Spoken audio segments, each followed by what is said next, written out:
Hi, this is Dan Lexi from Dan Schultz Outdoors, reminding you to keep the adventures alive.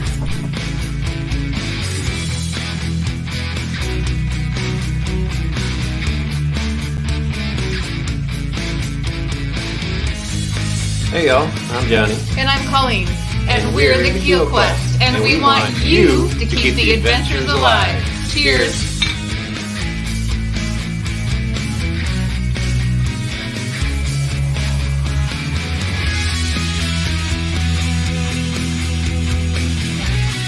Hey, this is Darren from Ride Paddle Repeat, encouraging you to keep the adventures alive.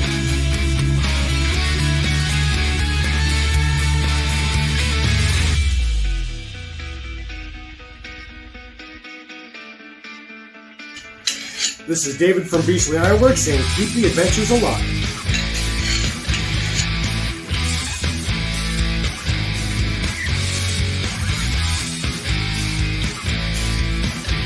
I'm Jay. Let's go. From Jay's Way, keep the adventures alive.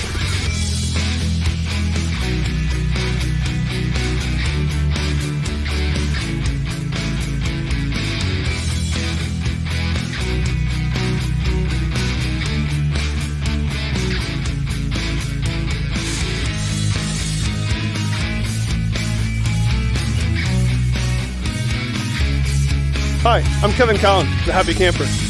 Remember, keep the adventures alive. Awesome!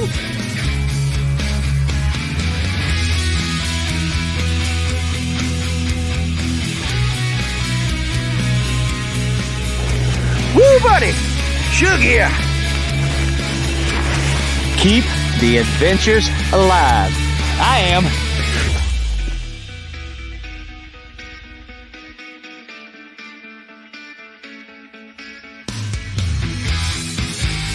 Ethan here, the Avid Outdoorsy Guy, reminding you to keep the adventures alive.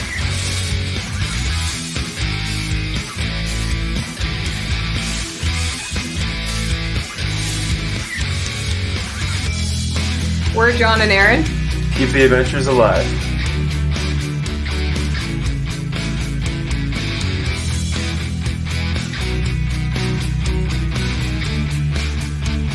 Hey everyone, it's Kylan from Lure of the North, and I encourage you to keep the adventures alive.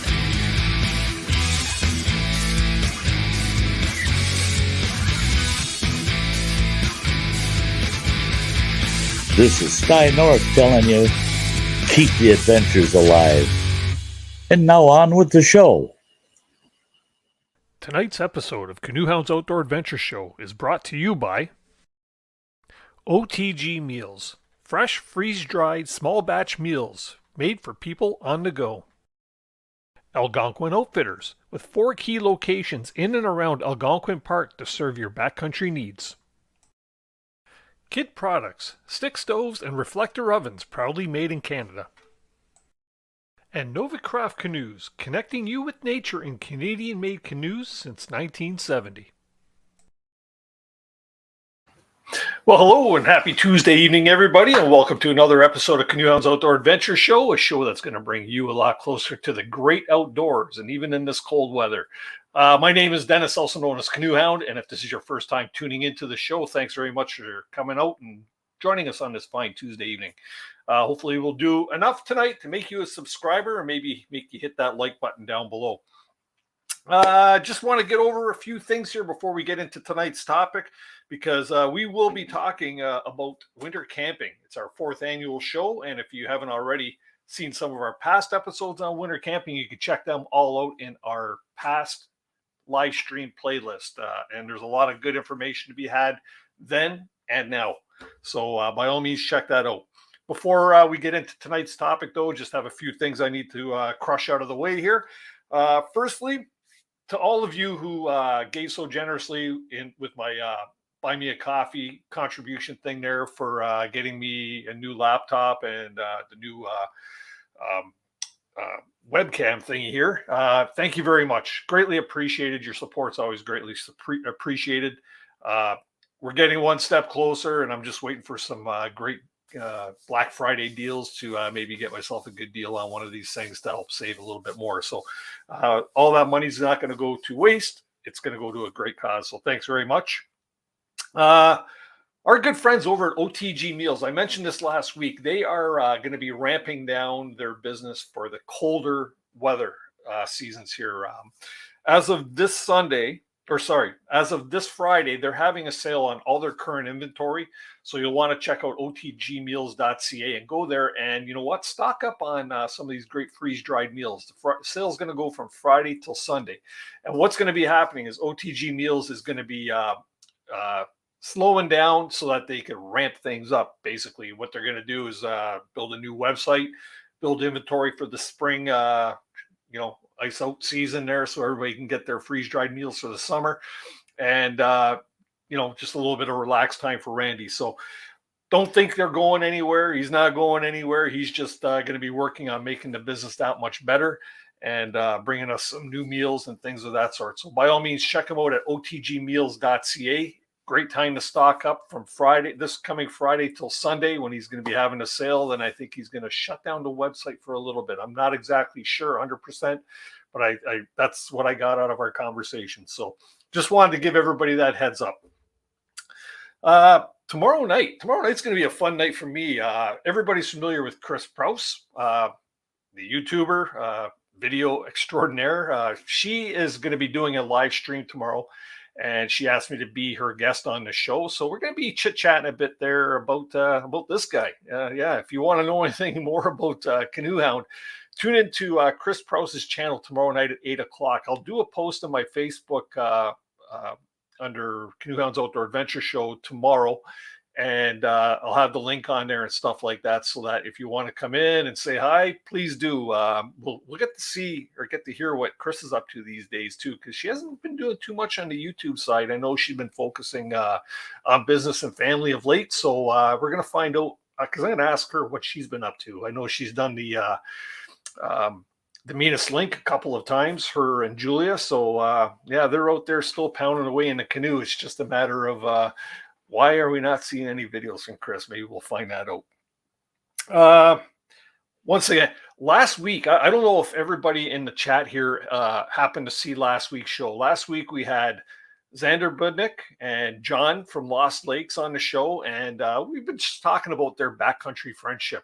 And it was a really fun show, We later on in the second half of the show, we actually had Xander's brother, Maxim, was on the show as well, and Keenan from Canoe the North.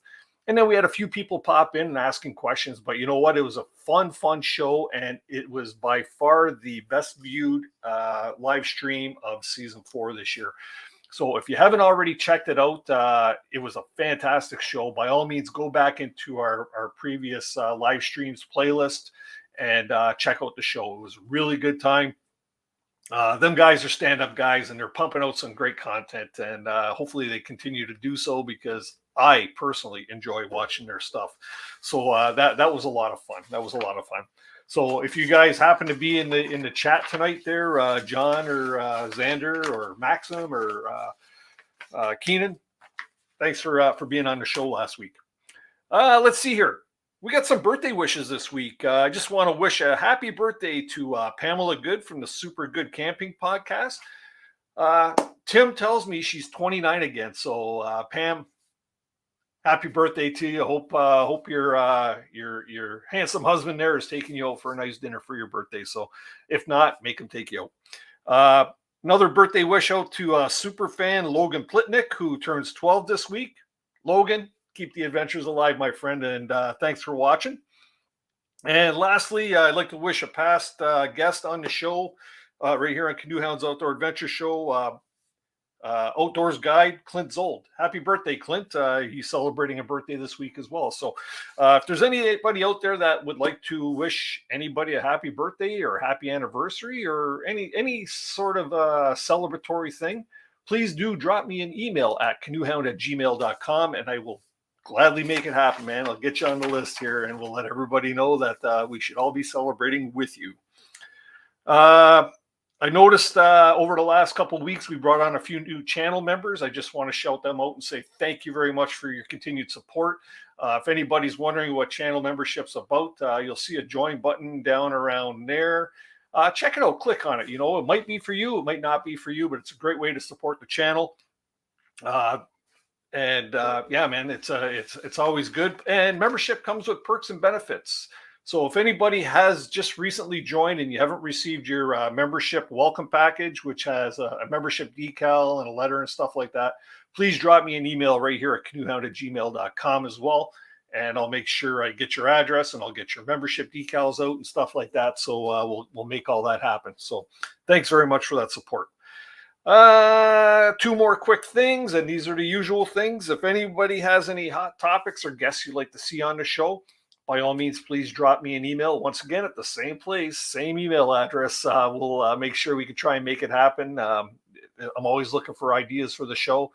We're 113 episodes into Canoe Hounds Outdoor Adventure Show, and it comes a little difficult sometimes to find some content to bring to you. So, you know what? Your ideas are always welcome. Please do drop me an email. And then, given tonight's topic being on winter camping, I know there's going to be a lot of questions, and I will keep my eye on the chat over here. And if I could get to your questions, I will. But one thing that makes it easier for me to identify a question is if you put the word question in front of your question, right? It just makes sense. If I see it, I'll star it, and I'll try to get to it at an appropriate time during the show.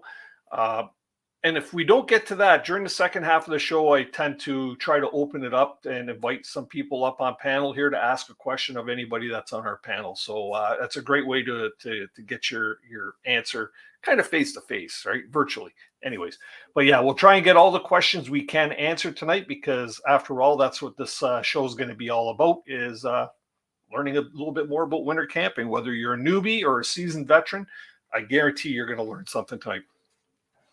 Anyways, with all that being said, let's get into introducing tonight's guest, because I do have a basement full of very knowledgeable winter camping and backcountry camping gurus, we'll call them for right now.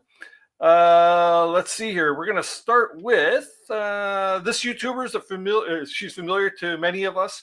She has put together a backcountry winter camping course for beginners, which you can find on Udemy. She's been on the show many times. Many of you follow her on her solo camping trips. Please welcome Camper Christina. How you doing, hon?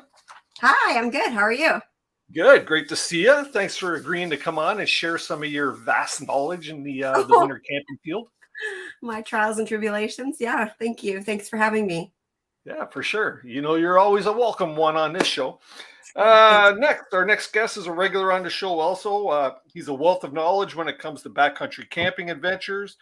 He's an instructor with Yours Outdoors. He's into building igloos and quinzees, and this guy has a pocket full of knowledge to share with everybody when it comes to winter camping. Please welcome to the stream, Pine Martin. Martin, how you doing? Very well, thanks. Thanks for having me on. Shall we call you Pine Martin, or shall we call you Pine, or shall we call you Martin? My mama always called me Martin, so that's good. Okay, we'll call you Martin. That's awesome. Let's see here. Next on the list, backcountry camping enthusiast and the manager of Algonquin Outfitters in Huntsville. He is got a strong presence on Instagram. Please welcome to the live stream, Mr. Nate Muskoka. How you doing, buddy? Good. How are you guys doing? Good. This guy knows a lot about gear, so I guess because you work with it every day, you're going to know a little bit about it, right? Yep. Hope so. You hope so, right? Let's see. Number 5 on the list, organizer of the Ontario Winter Camping Symposium and an avid winter camper. Now, we've seen him about 2 weeks ago at the show. Welcome, Dave. How you doing, buddy? Doing well. Thanks very much for having me. Good. Your volume's a little quiet. I don't know if you get a little closer to the microphone, and that brings your lovely mug a little closer as well. So that's good stuff. And lastly, we have the owner and lead guide and future guest on Canoe Hounds Outdoor Adventure Show, hopefully. He's from Wisconsin, from a Wisconsin-based company called Now Outdoors, who offers workshops in winter camping. Please welcome, new to the show, Nick Gordon. How you doing, Nick? I'm doing good. Good, man. Welcome. Wow, this is a fantastic panel. So hopefully everybody enjoys this, because there's a lot of knowledge up here, a whole lot of knowledge. And the first thing I'm going to ask all of you is, why winter camp? Like, what's the allure to winter camping? Who wants to take that one first? Christina, how about you? I'm like, no.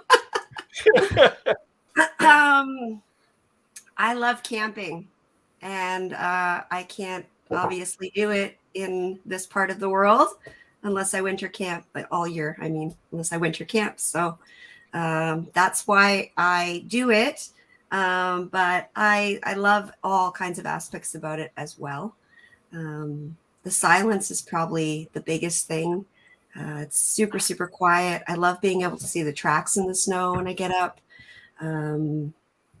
There's a lot of different things to explore outside in the winter as opposed to the summer months and the other months of the year. So how's that to start?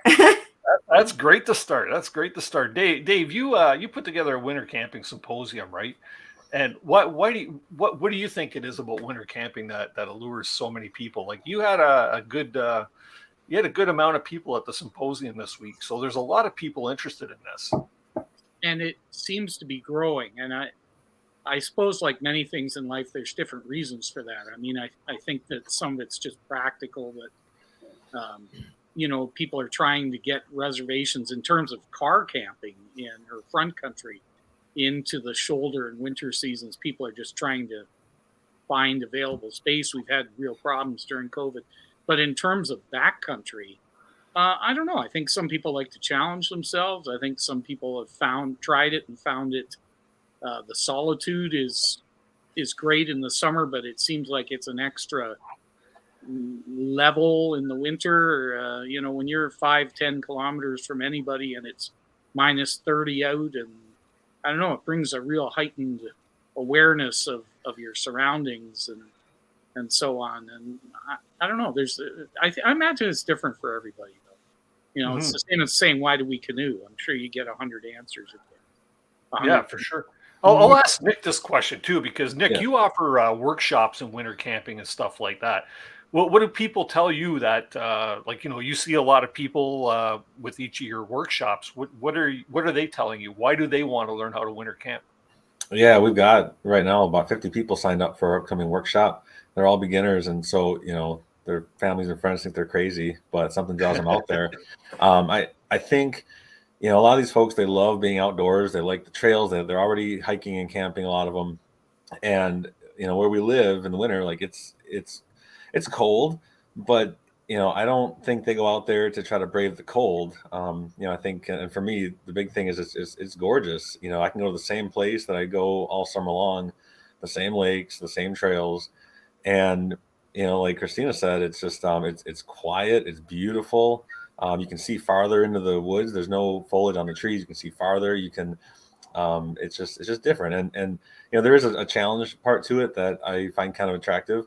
I like pushing myself a little bit. I like kind of, once you kind of get into the winter camping groove, you start looking at those colder times thinking, yeah, I could probably still get out there, so, it's kind of fun with that too, but it's just a different experience. And I think it can be a really rich experience too, especially if you sort of have some understanding of some of the things that are out there. If you can identify tracks and if you kind of know what you're looking for, and it can be a really rich experience. Yeah. I like Canadian's comment here. You haven't lived until you cook bacon at minus 30, right? Uh-huh. Good for a comment. Yeah. So I figured tonight, maybe we should break up the conversation into little segments there that would get us across maybe as much as we can within this 2-hour period. By the way, everybody, just to let you know, I don't think I've done a winter camping show that's ever finished in 2 hours. So it's always gone into overtime. So I hope our panel could stick around for a little bit longer afterwards.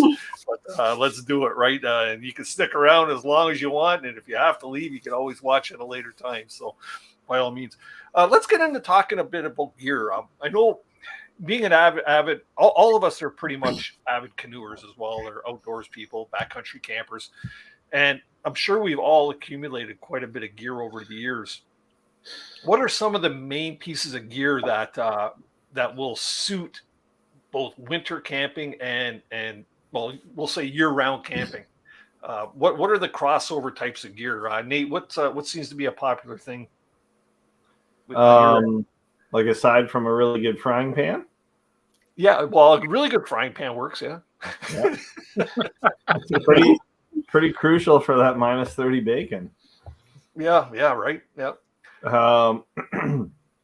But I would say like a sleeping pad with a good high R value is worthy of its investment if you're an avid backcountry camper, because you can use that basically all the time and ditch it when the weather's really warm. So that's a pretty good one, and that's as far as people coming into the store sort of wanting to dive into winter camping. The first thing they think of is sort of a really warm sleeping bag, and they often sort of forget about what's underneath them. So a good quality sleeping pad with a high thermal value is a big one for sure. Mm-hmm. The other thing with winter camping that's always a good investment, and you can use this sort of anytime all year, of course, is a really good headlamp, right? That's an easy one because around here it gets dark right now at about, I'm going to say 4:30, 5 p.m. So when you're in the woods, it feels even darker, even sooner. Yeah. What about stoves? You mentioned different types of gear and stuff like that. Like a stove is something that you can utilize for year-round usage, right? But what a lot of people don't realize is different fuels work better in sub-zero weather, right? What are your recommendations when it comes to fuels for stoves? Well, if you're in a hot tent, of course, the basic recommendation is to use your stove for all of your needs, right? That's an easy one. There shouldn't be too much reason to try to bring a secondary stove that would run on something different. So once you learn to utilize that portable wood stove, as far as the side shelving you can get for it, and there's some that you can get a side hot water tank for. I mean, that's really the only cooking implement you need as far as food, preparing food goes. If you want to speed up your coffee process, in the morning, you can always use your jet boil, or use a canister or liquid gas stove outside your tent door. I wouldn't recommend using that stuff. Martin will have something to say about that because I'm not sure if the cotton canvas on most hot tents will sort of dissipate the byproduct of burning liquid gas or like a butane blend indoors. But of course, the easiest route to go with that is an alcohol-based fuel stove, such as a Trangia system, if you want to get that going. And of course, you can also use that methylated spirit stove, that alcohol stove, in a snow shelter, which is sort of, yes, Martin. Sorry, it's not methylated spirits. Sorry, it's methyl hydrate. Methyl hydrate. Or methyl alcohol. Actually, it's funny. At the winter symposium, I slipped and said methylated spirits. Methylated spirits will kill you if you. It's extremely volatile, extremely poisonous. But I made that mistake myself. I use methyl hydrate or methyl alcohol, same thing, in my alcohol stove, which is a little Trangia burner, and those are great in snow shelters. You don't need a lot of ventilation, a couple of little vent holes, and you're fine because you're not going to be cooking for hours. And so the carbon dioxide and stuff like that has time to vent off. It can vent off faster than it accumulates, and so you're fine in a snow shelter. Plus, it warms up the snow shelter, so it's really great. Yeah. Mm-hmm. Yep, Christina. And you talked specifically, I think you were talking about hot tent cooking, but cold camping. When you're using a backcountry stove, it's good to keep your fuel canister in your sleeping bag or somewhere warm because it heats up faster. It keeps it from freezing. Just a little side note. Not that I do a ton of cold camping because I like it, but when you're thinking about stuff that you can use, warm season and cold season, kind of going back to that, for a lot of folks, especially people that are getting into it, the hot tent thing, kind of, it's like this dream of theirs. Maybe they see people doing it and they're like, yeah, I want to do that, but it's kind of maybe a big step. So a lot of folks will start out just taking their backpack, throwing it into a sled, but they're going to use their summer stove. And so I really like the bigger white gas stoves, because in the wintertime my cook pots, even if I'm on a solo trip, they get bigger, everything gets a little bit bigger in case I want to, melt some snow or cook some bigger food. But I really swear by white gas. I've been using it for a long time. And then as far as shelter, so we're talking about hot tents, but I've been hammock camping for about 12 years. And I'll use the same hammock in the Amazon jungle that I use at 40 below at our frozen butt hang. And so, I mean, and honestly, what I tell a lot of folks that are coming out to my workshop is that they don't necessarily need to go and even buy a 4-season tent. At least around here, we don't have the high winds and 12 feet of snow coming down. So a lot of them can get away with even their summer tent, which has all that great ventilation, and just to get into the cold weather thing, and not be afraid to utilize that stuff. Yeah, there are a lot of pieces of material or equipment that can actually be used for crossover when it comes to that type of thing. I agree with you there with the hammock too, because I'm a hammock camper myself. Mind you, I haven't got a really good underquilt, so that kind of nixes that the winter camping in my hammock. But yeah, I could see that being a crossover. I just wanted to pop up a quick one here based on what Nate was talking about, the R value of an underpad.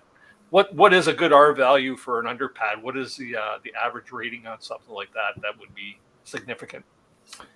So I think and I have someone watching right now that knows the details, but the actual sort of solidified universal rating is changing as far as gear manufacturers go. Just slightly right now to be sort of a bit more concrete between Europe and North America. But anyways, I would look for sort of a rating of 5 and up. Would be an easy one without spending $1 bajillion. If you think of sort of your basic sort of hybrid foam air based pad being around usually between 2 and 3, getting up around 5 with a decent sleeping bag as far as thermal value goes can be a good sort of system to start with. And of course, the easiest sort of best trick in the book, as long as you're not trying to pack too much, is your closed cell blue foam pad or something similar to it right on the ground to start with if you're not doing or even if you are doing a cot. And that by far is something people sort of overlook, because if they're a regular sort of 3-season backcountry camper, they've long foregone the blue pad thing in favor of nice foam and air-based pads that are much more comfortable. But really the value of those pads as far as winter camping goes is they're extremely cost effective, they're extremely light, they're just a little bulky, but they increase the thermal value and they protect you from cold air coming up from the ground really, really well. Mm-hmm. And you can use other alternatives to that. Martin, what's that material called? You just get at Home Depot? Oh, that would be Reflectex. That's it. Yeah. Oh, that's like that silver bubble wrap stuff. There you go. Regular bubble wrap. Yeah. Everybody makes their yoga mats, those, right? puzzle pieces. Yeah. You'll find it in hardware stores in the ducting insulation. So go to the heating and cooling section of your hardware store at Home Depot or whatever, and they sell it in big rolls. It's ducting insulation that they put around venting ducts. I want to add something to what he's saying about the sleeping pad as well. So if you have a really comfortable backpacking sleep pad, your ultralight, super cushy, really comfy pad, for those in Canada, if you are using hot tents, if you do have a pine bough floor and in the snow for your tent, like some people do, having that closed cell foam insulation underneath your sleeping pad will also help protect your pad from punctures. You don't want to get punctures in your air pad in the wintertime. And for those of us here in the States, we can't do the pine bough floor thing for our hot tents, but having that sort of cheaper half-inch closed cell foam, it helps keep your sleeping pad from slipping and sliding around at night. It makes a great kneeling pad if you're kneeling down chopping firewood. And some people they'll bring a couple of those pads to put inside their tents. Even if you have a backpacking tent, if you put 2 foam pads down in your 2-person summer tent, you have a nice insulated floor, so you're not punching through the snow through the floor. It just makes it kind of nice and easy to get around in there. Mm-hmm. Christina, I heard you mention something about puzzle pieces. Mm-hmm. You're talking about puzzle pieces? Yeah, the ones they use for gym, for like people use for their home gyms and stuff. Those are great. Car sunshades. Something we all know, but maybe some people out there don't know, is that our values are cumulative. So you can layer to make more. So if you've got, I just happen to have 2 Thermarest sleeping mats. Well, if I put them both together and I've got a 2.5 and a 2.5, then I've got 5 right there. And then you can add, a tarp. A tarp maybe with reflective backing is maybe about a 1. But all of those things layered together on top of each other will still give you that added R value. It doesn't have to be just one item that has that 5. It can be a bunch of things added up. Sure. With that, I wanted to add to the stacking sleeping bags. A lot of people getting into winter camping, before they spend $1,000 on a -40 bag, they'll stack a couple bags. They'll put a quilt on a bag. Superior Gear Hammock made a post on I think it was Facebook yesterday, kind of explaining how that stacking works and how to actually calculate your R value. So their hammock system lets you snap, if you want, you can take your top quilt and snap it underneath your underquilt to kind of, it's sort of this all-in-one system. And so the way that, and I looked it up too, and it goes back several years and several different sources, but the way that they calculate it is you take your 2 sleeping bags. Let's say that you've got a 20-degree bag and a 30-degree bag. You subtract each of those numbers from 70. So 70 minus 20 is 50, and 70 minus 30 is 40. So you take the 40 and the 20 from, and you end up with 60.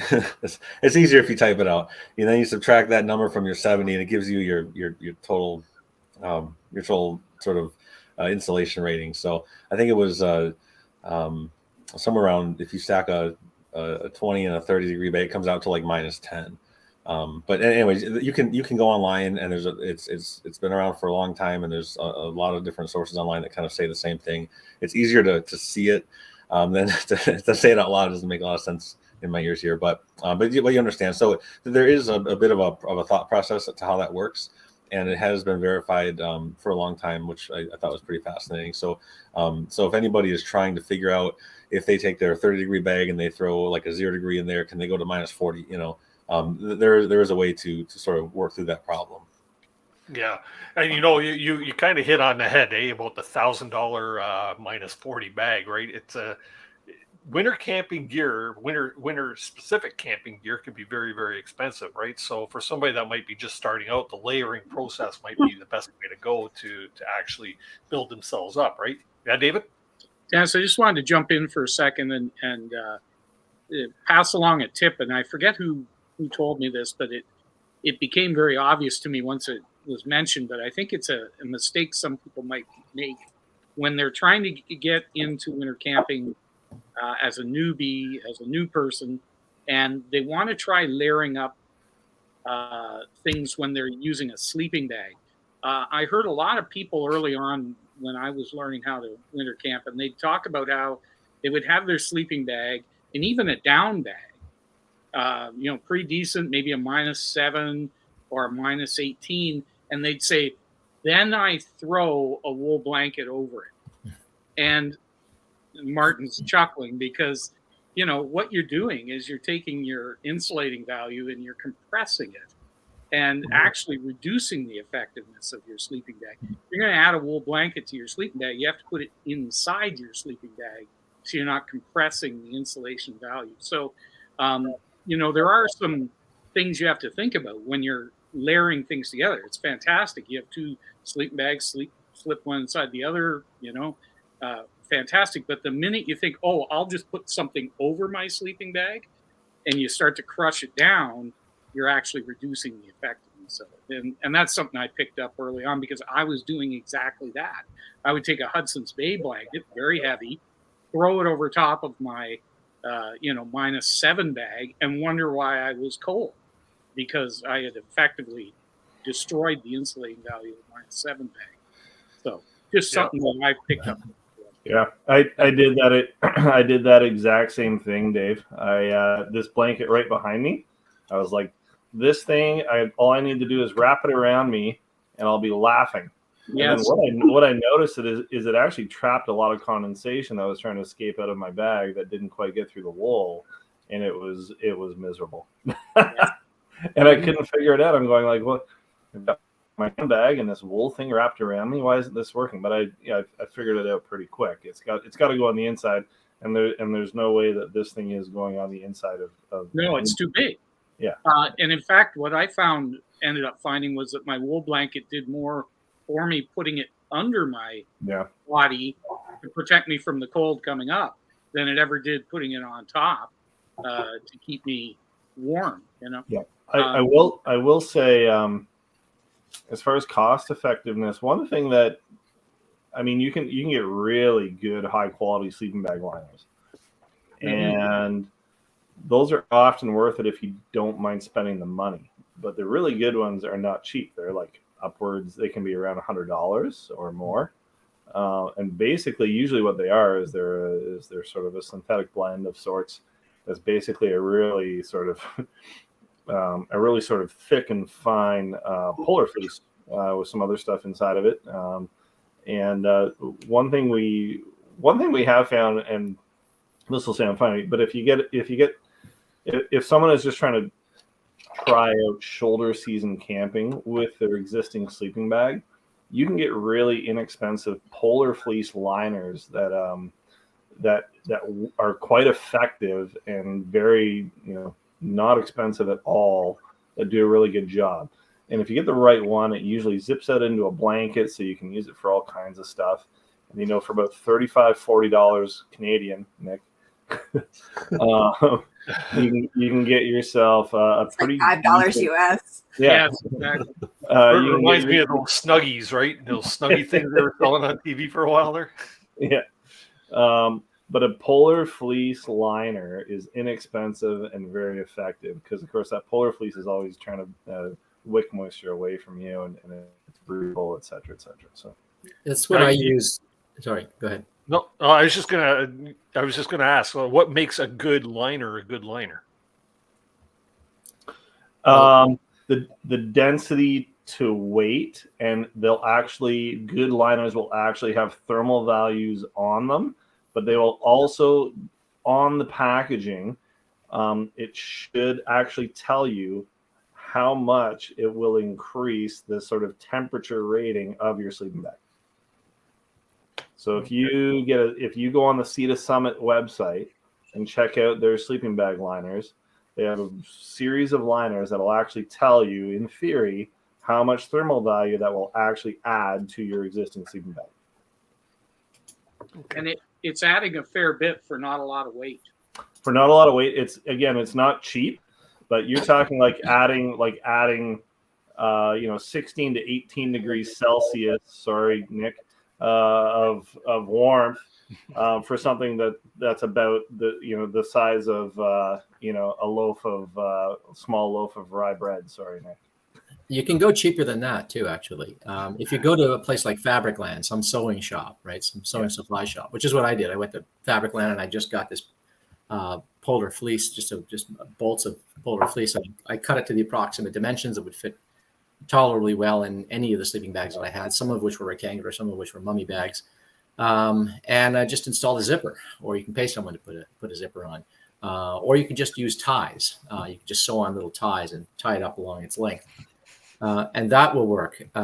And so that's what I did. It was really cheap. It cost me nothing, virtually nothing. But I want to sort of return to a point about not compressing your bag. Something over your bag doesn't work in winter, particularly to add to our value. Isn't just that it compresses. It's that you wet out your bag. Your sleeping bag is designed as a certain amount of loft, and it's your bag has to breathe. So if you are sleeping in your sleeping bag in cold temperatures, very often you'll wake up in the morning and you'll find there is frost on the outside of your bag, usually quite a lot near your feet because your feet tend to perspire more than most other parts of your body. But there can be frost all over your bag in deep cold temperatures when you wake up in the morning. And that's because the body moisture that has been expressed by your body is migrating through your bag, through that loft, and it's dropping in temperature. And at some point it reaches the dew point, and then starts to reliquefy, and you want it to freeze on the outside of your bag. You don't want it to reach the dew point inside there. Now, if you put too many layers over top of your bag, what ends up happening is you're not just compressing stuff though, but you're trapping moisture in there. You're making it harder for that moisture to vent out, and it doesn't vent out. It only goes so far. And then what happens is it reliquefies inside your bag, right? So you can actually inadvertently, by adding too many layers outside what is supposed to be a breathable sleeping system, you can turn it into a kind of vapor barrier that works against you and wet out your bag. So paradoxically, the more expensive your sleeping bag is, if you've got like what I've got, like this Marmot -40 bag that costs $1,000. Well, I think we lost. Martin's freezing up a bit there. Oh, did I break up there? Yeah, you broke up. If you could start that line again, Martin.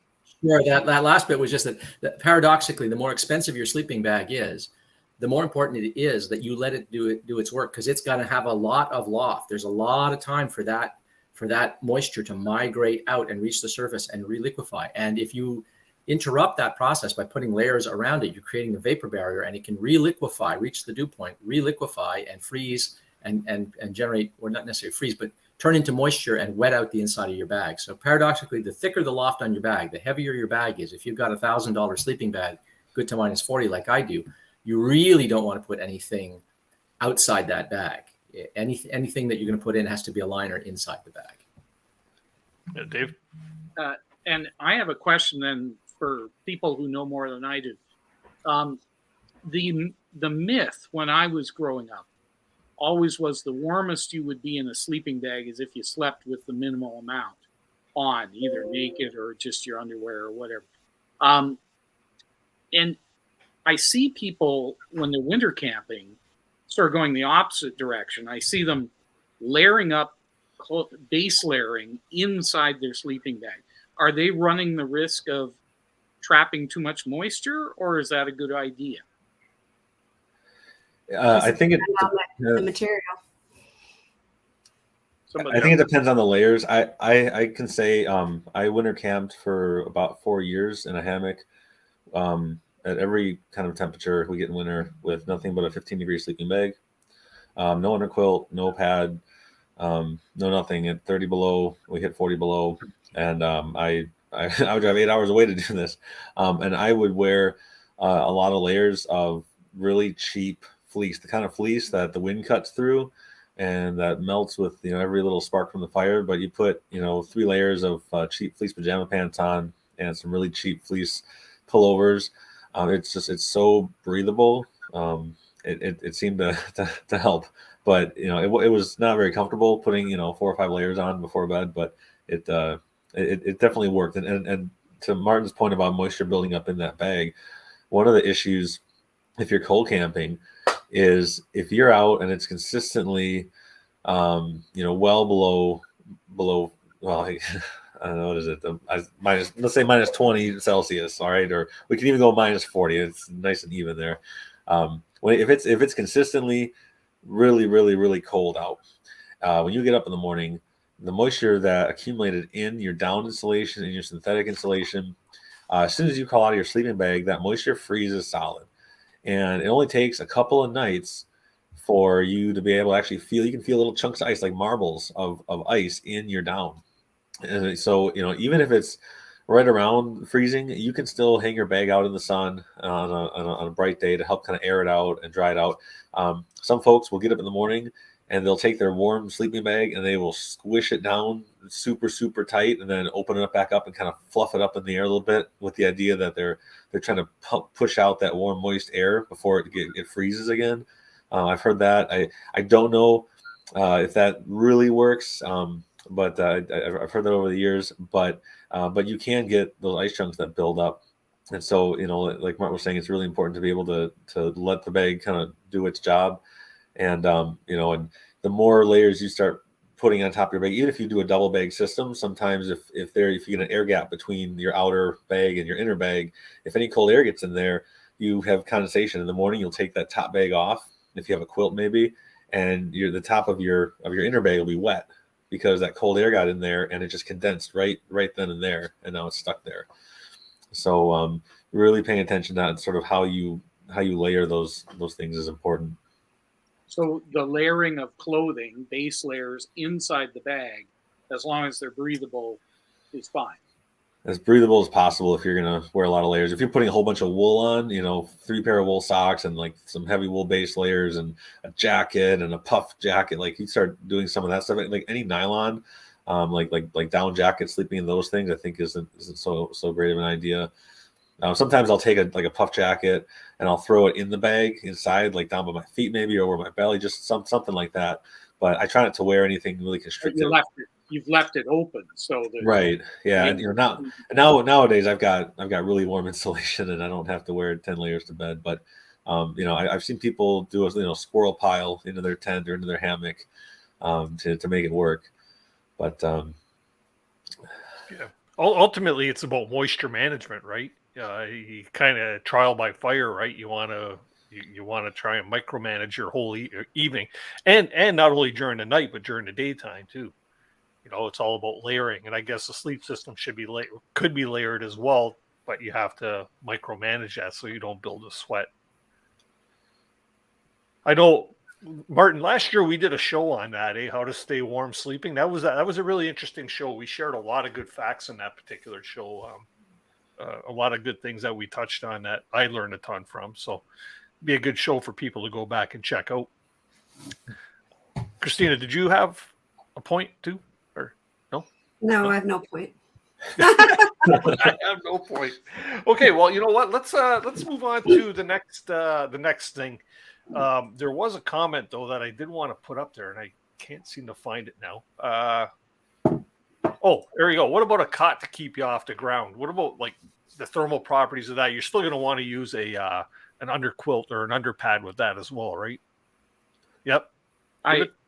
This is something that our friend Dave Hadfield is very passionate about, cots, and I see that. I use one myself, and I see the benefits of them. But he's absolutely dead set against them because they introduce the option for cold air. It's sort of like sleeping in a hammock. It's allowing cold air to get underneath you. So, I mean, you absolutely have to layer under your sleeping bag, under you. You have to have that 5R at least, if not more. So you've got your blue foam, you've got your sleeping pad and your wool blanket, and maybe your Reflectex to reflect the heat from your body back up. Some people shove Rubbermaid things under their cot to reduce the amount of air under the cot, because Dave's argument, and of course he's out in hardcore backcountry, is that snow is actually an insulator and is fairly warm to sleep on versus putting yourself up in the -30 air by sleeping on a cot. But I think he kind of has a bit of a hate on for cots anyway, because he doesn't hold them on his toboggan. But definitely, like, if you're car camping and you're using a cot, you have to be aware that you're allowing the air to get under that cot, much like you would in a hammock. And so you're going to have to insulate yourself with the R value of your sleeping pad, for sure. Sure, Nate. And Dave brings up sort of an interesting question, because a lot of people that are watching this show are quite likely backcountry campers. But if you're a 3-season backcountry camper and you've never winter camped before, should you car camp to start winter camping, or is the recommendation to sort of dive right into the same sort of backcountry you've done with your 3-season camping and take it right to the winter camping level? Because it's often a question that I get in the store, right? People do their 2 canoe trips a year, and now they're thinking about winter camping, right? And so they're trying to wrap their heads around it. And should they start off at New Lake, or should they start off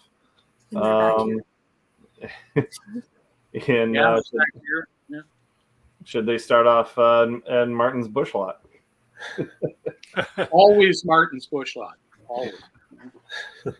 I tell people, if you're going to start winter camping, if you've never done it, even if you're a seasoned backcountry camper, and you're just not sure that your gear is up to scratch, that's going to keep you warm, and just camp in your backyard, camp in a friend's backyard. do that. The car camping thing, there's too much of an out, having all the electricity available to you and the heated washrooms and stuff like that. What ends up happening is you don't spend the time outdoors. You end up artificially heated. Your own metabolic furnace never gets engaged. You never quite get accustomed to the cold temperature. You're always running to a heated bathroom or running to your heated shelter or your heated car or the warming hut or whatever.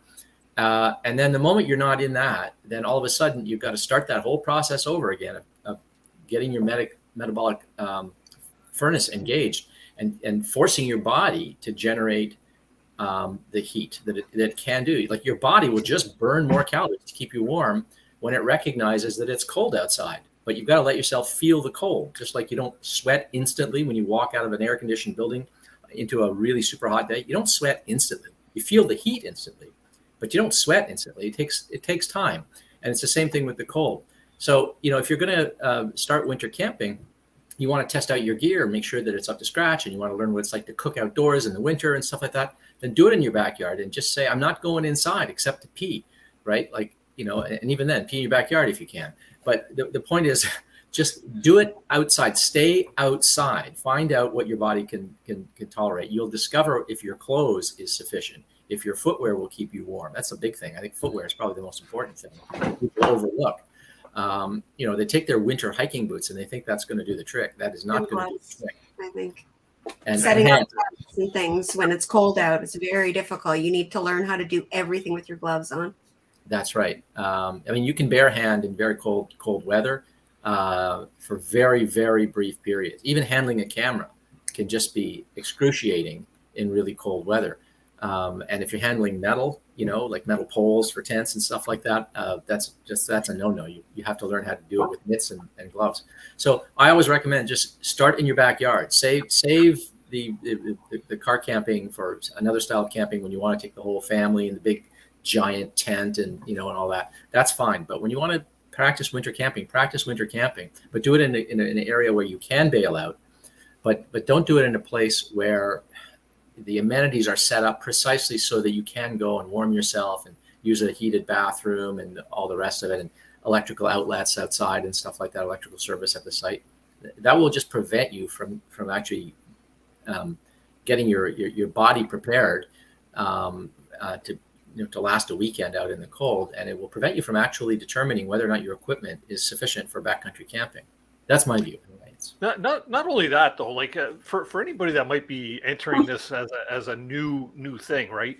You go out and you spend all this money on all this expensive gear, and it's all rated down -30, -40, -23, whatever. But you've never tried it, so you don't know if you can actually trust the products that you've purchased, right? So the best thing to do is to try it at home so that you can gain a trust for it. I find one of the biggest things is I remember when I bought my -40 bag.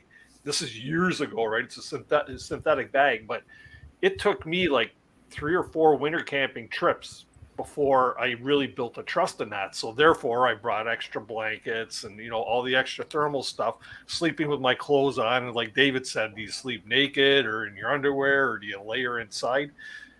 These are all things that you should be testing out at home before you go out there and you get yourself really stuck in the backcountry, or even New Lake or a Killarney or something like that. So it's all about testing your gear to make sure you can actually trust what you have. That's a big factor in my mind. And your cook kit, like it's amazing. People forget that cooking in cold temperatures is going to be completely different, right? I mean, if you've never done it, it's not going to occur to you that it is completely different, but it is completely different. Your stove that you think cooks things fairly well, like, the Trangia stove cooks really, really well in summer, but in winter, there's not a lot of BTU output. And there's a lot of cold air that has to be overcome. And you've got a steel pot, and it's ice cold, right? It's not, 20 degrees outside. It's -20 degrees outside. And a slight breeze is just going to blow the heat out from between that flame and the bottom of your pot, right? It's going to take a lot longer. It's going to take more fuel. Melting snow, if that's your strategy for generating water, you're going to discover how long that takes and how much more fuel you're going to need. You're going to discover that your complicated, fancy stove, your white gas stove or something like that, that's got a lot of parts and valves and seals and stuff like that. That's the kind of thing that can get gummed up and frozen and fail on you, right? Maybe you want to opt for something as simple as a transient stove. Slower, needs more fuel, but kind of bomb-proof and fail-proof, right? No moving parts, no parts to lose, no parts to freeze or stick. So you have to think about these sorts of things. Cooking a meal outdoors in the cold just takes way longer, takes more fuel, and your stove might not perform. So practice it in your backyard. Even if you're not going to go camping in your backyard, just say, I'm going on a winter camping trip. I'm going to go cook one of my camping meals outside right now, right? And when it's close to dark, because that's probably when you're going to do it, like when it's getting close to dark, and see what that's like. Cook with your stove in the winter with a headlamp on, and only the cook kit that you would actually bring with you. And you'll find out that it takes longer. Everything takes longer. Everything is slower. You're putting on gloves and taking off gloves and all the time when you're cooking outside in the cold. If you're in a hot tent, it's not so bad. You're in a controlled, heated environment. But if you're in an igloo or a snow shelter or something like a Quincy, or if you're cold tenting and you're outside, or you're trying to do it in the vestibule of your tent or something like that, it's a completely different thing. It's not like cooking in the rain on a rainy day on a canoe trip. It's really quite different. So practice that. Just do one meal, and you'll learn tons from just the one meal. Cooking in the cold, in the dark is hard to see. You can't see your water boiling because the steam coming off it just blinds you. You can't see nothing, right? Right. Yeah, Nate. And then you got to film it. Yeah, I had a quick point and then a question for the panel. Christina and Martin were both talking about gloves and mitts. One of the best things you can do, especially for the crowd that might be watching, that might be taking photos of what they're doing, or pressing the button on a GoPro or whatever. Mitten strings, right? Do you know how much it sucks to watch the glove that you had tucked under your arm fall out from under your arm when you reach for something down into 3 feet of fresh snow, and then fill with that snow when it's minus 20? It sucks. So go and buy yourself a couple meters of shock cord and get handy, and it will be well worth it to make yourself some mitten strings, so that when you take that glove off or mitt off for quick access to whatever you're doing, it's not going to fall in the snow. That might be my tip of the night. I don't know. There you go. But yeah, you can make some mitten strings out of some really inexpensive shock cords and shock cord and cord lock. Super easy. And then the next one is, I wouldn't say it's controversial, but it'd be good to, so for folks watching that are going, well, hot tent's $1,000, et cetera. Cold tent, yeah, I've got that. My 3-season tent, I can do that. And then we start talking about cooking, inside or outside of the tent when it's really cold. So what are the pros and cons and drawbacks and do's and don'ts of using, isobutane or white gas inside a 3-season nylon-based tent versus inside of a hot tent? Because I'm sure people are asking. So, if I take my Marmot tungsten tent and I go and walk a few kilometers down the Western Uplands Trail and set up for the night, and I want to use my isobutane tank in my tent, should I be doing that? Can I do it in my hot tent because there's a little bit more ventilation? I would say if you're going to be cooking in the tent, it should be a vented tent. There should be a pipe coming out of the stove. If you have a large vestibule in your stove, if you've got one of these, big 4-season tents, double walled, and you've got a big vestibule where you can, zipper your sleeping area behind you, got a nice big spot in there to cook, and you can kind of open the front door. Like, you need ventilation if you're going to be cooking, and I wouldn't do it anywhere where you're sleeping. It's not worth the risk. Yeah. I've never used a backcountry stove in a nylon tent before, or any type of a 3-season. I've used it in my hot tent. I've got a lot of air, like it's 8-ounce canvas, so not often and not for long periods of time. But I would never use my backcountry stove inside the 3-season. I do what you say, Nick. Like, I would open up I do it in the vestibule and have like the flap open and kind of have a little shelter and protection from the wind, but not in the tent. Do people do that?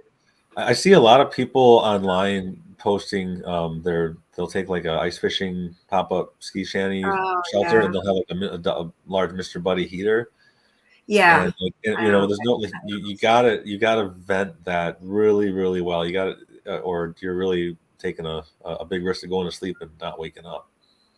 Yeah. That is tragically that happened very close to here 2 years ago with a young couple that was cold tenting and was using an isobutane canister stove in their tent to keep warm, and they both died. Oh my goodness. There's something to be said about, and maybe we'll get into this later. There's something to be said about what you call hacks, camp hacks to stay warm. The hot water bottle thing, putting, hand warmers in different places, and but there's also just having the right gear for the job, and that's where, like Mark was saying, practicing in your backyard. Just practice your stuff, get to know your gear like you would even in the summertime. And know what it's capable of, know what you're capable of. The more you do something, the more you're going to know your own limits and what you can do, and then you can push yourself as hard as you want. But as much as if you're using your camp stove to stay warm, I mean that's a sign that you maybe need to bail out. Yeah. Heather on Facebook here is saying, I always have a carbon monoxide alarm with me ice fishing if I use a buddy heater. I know a lot of hot tenters will actually bring carbon monoxide testers with, or devices with them when they're in a hot tent, even with just a wood stove, right? Even though the risk is probably inherently far less than it would be with gas combustion. But yeah. In a hot tent, you've got a pipe that's moving all of that, all those smoke, all the gases out, and you also have fresh air coming in under your door. You've got breathable canvas. You've got that ventilation.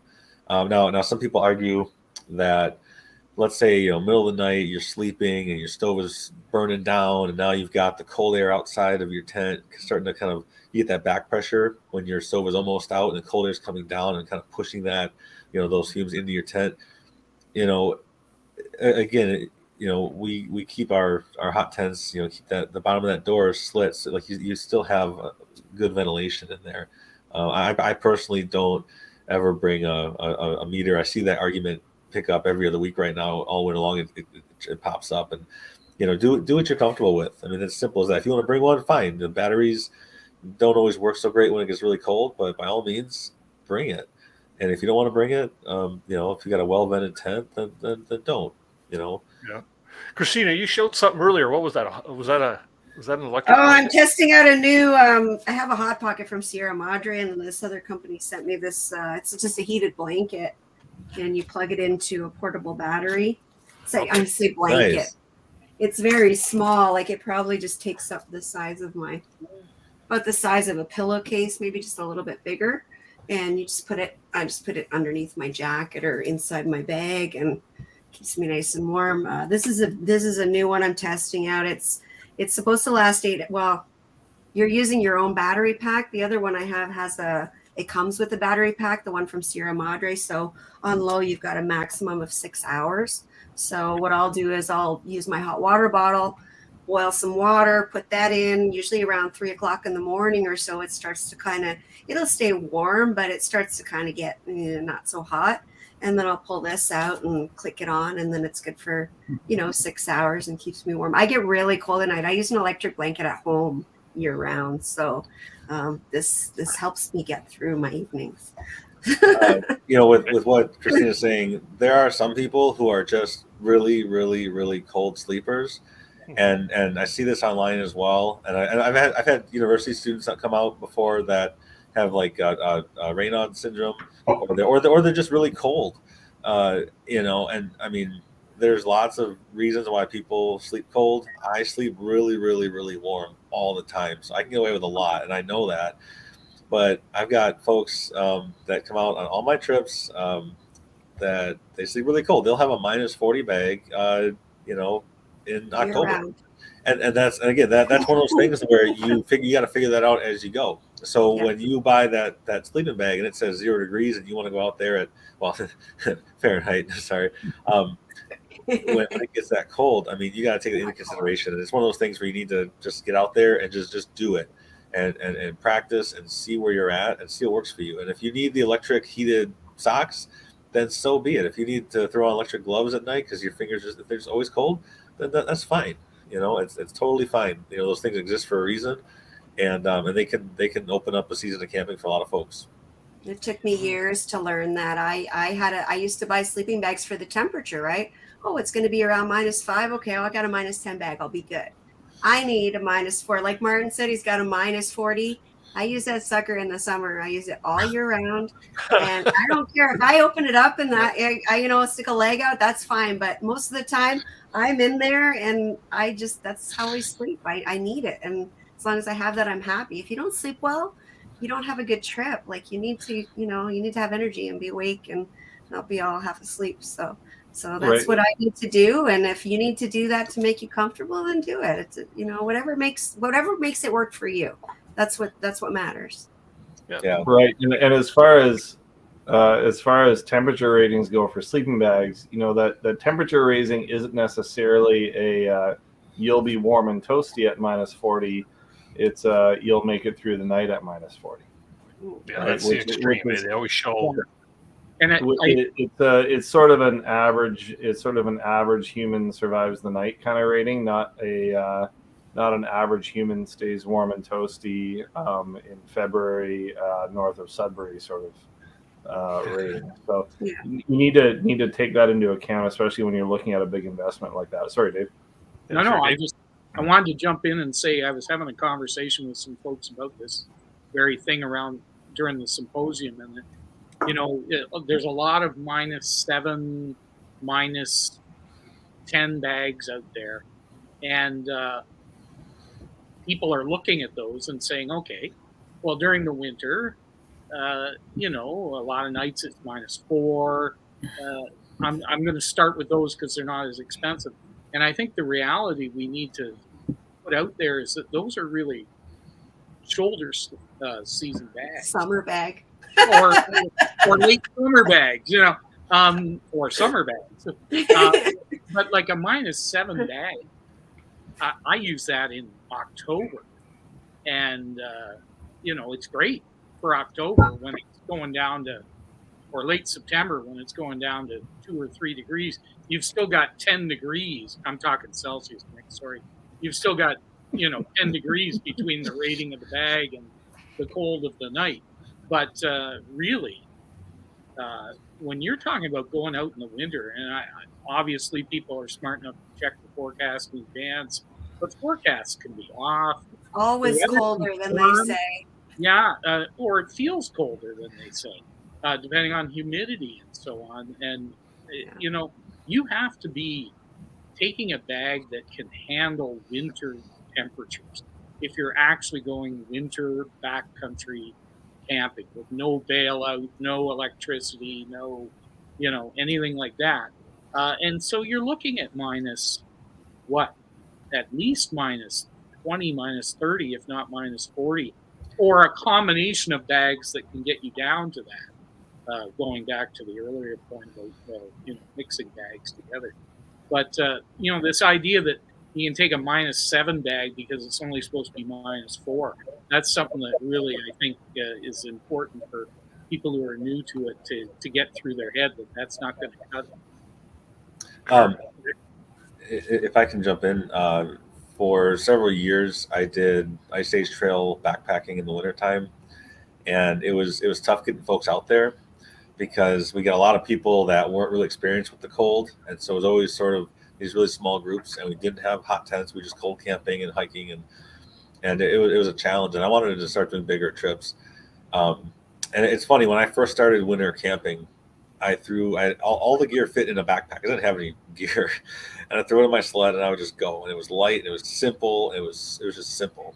And now I've got a 10-foot toboggan, and it's packed to the brim, and I got 10 more people with 10 more 10-foot toboggans. It's all loaded up. We have all this stuff, but I have a gear list for folks, and they need to bring what's on the gear list. And the stuff that we bring, if the stove fails, if somebody's sleeping bag fails, if something goes wrong, we can, I can absolutely guarantee, no matter what, that we can keep them warm, fed, and dry. we have the ability to do that. And so, when I started doing these bigger trips, like that was important. So like we started doing the hot tent thing, and that opened up a lot of doors. Just because stuff happens. I've broken every kind of gear you could probably have out there. I've seen how it fails, and I've had accidents, and you do this enough, and you learn a lot through mishaps and just seeing how things go. And so if you take a minus 20 bag out because it's going to be minus 15, minus 20, it always seems to go 10 degrees colder when you're out there. And if all of a sudden you get to the campsite and it's all rotted pine and the stove is just a struggle, you're struggling just to get dinner done and just to get water boiled, that's you're probably going to have a long cold night. So our winter trips, people have to have a minimum, at least a minus 20 bag, because and we'll keep the stove going all night. But when I say we keep it going, we'll keep a couple coals there. We're not stoking it every couple hours. It's somebody has to get up to pee, you throw some wood in there, and in the morning we can get breakfast going. But it's going to get cold, and a lot of people, there's the argument too: do you keep the stove going all night or not? Because when the stove dies, the temperature is going to plummet. Some people like to get that nice long sleep, and they don't want to have to wake up and stoke a stove. So you got to have it warm enough, but you got to have gear that's going to get you through that cold night, even if you don't, you're not using your stove. Yeah. Dennis, can you pull up Evan LeFive's comment there? Can you see his comment? Let me just get the comment. Must be, is this one here? Yeah. Does anybody, I know what I would say to that, but I'm not the most experienced person on the panel. Yeah, saying if it's minus 20 degrees outside, just in your body heat, you can have a 5 to 10 degrees warmer in the tent just by your body mass. Just based on my experience, putting 6 people sleeping in a snow trucker, I think we sleep warmer because we're shoulder to shoulder, like we're sleeping close together. But I don't know if the environment overall is really that much different. I know that the inside of a tent, the wind chill is not so much a factor, and that can be a big deal.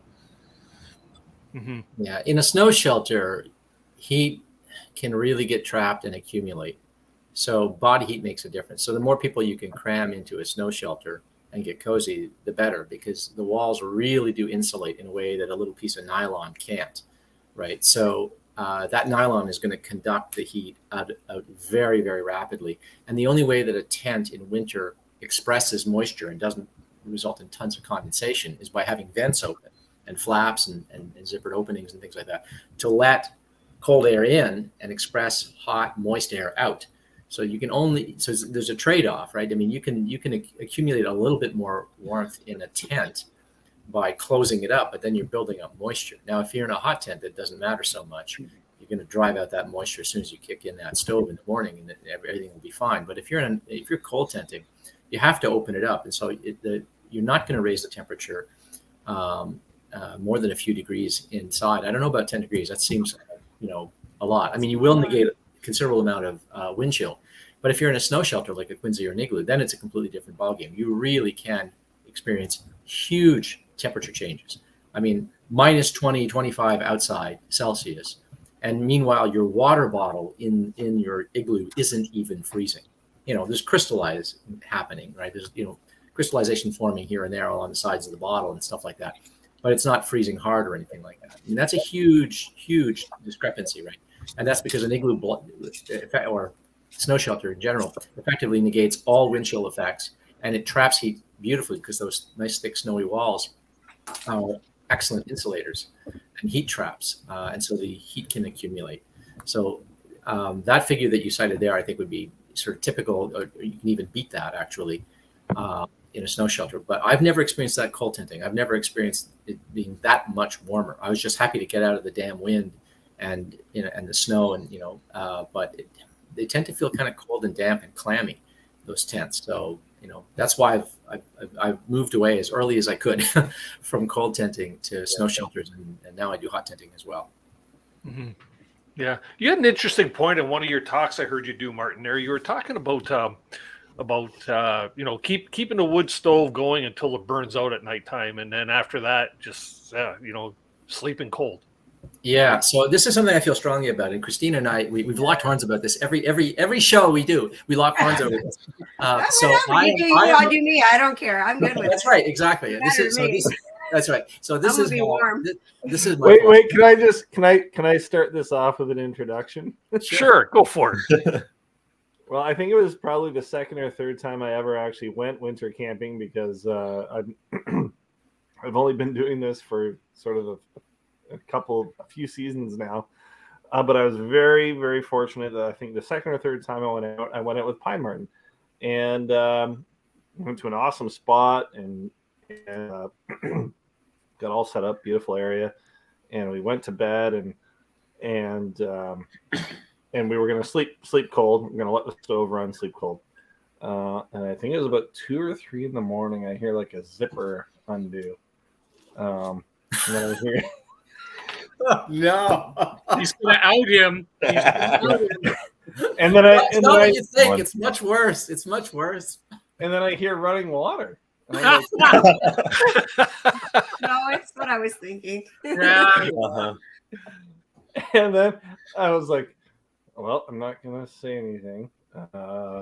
Just gonna pretend like I was asleep the whole time. Keep snoring.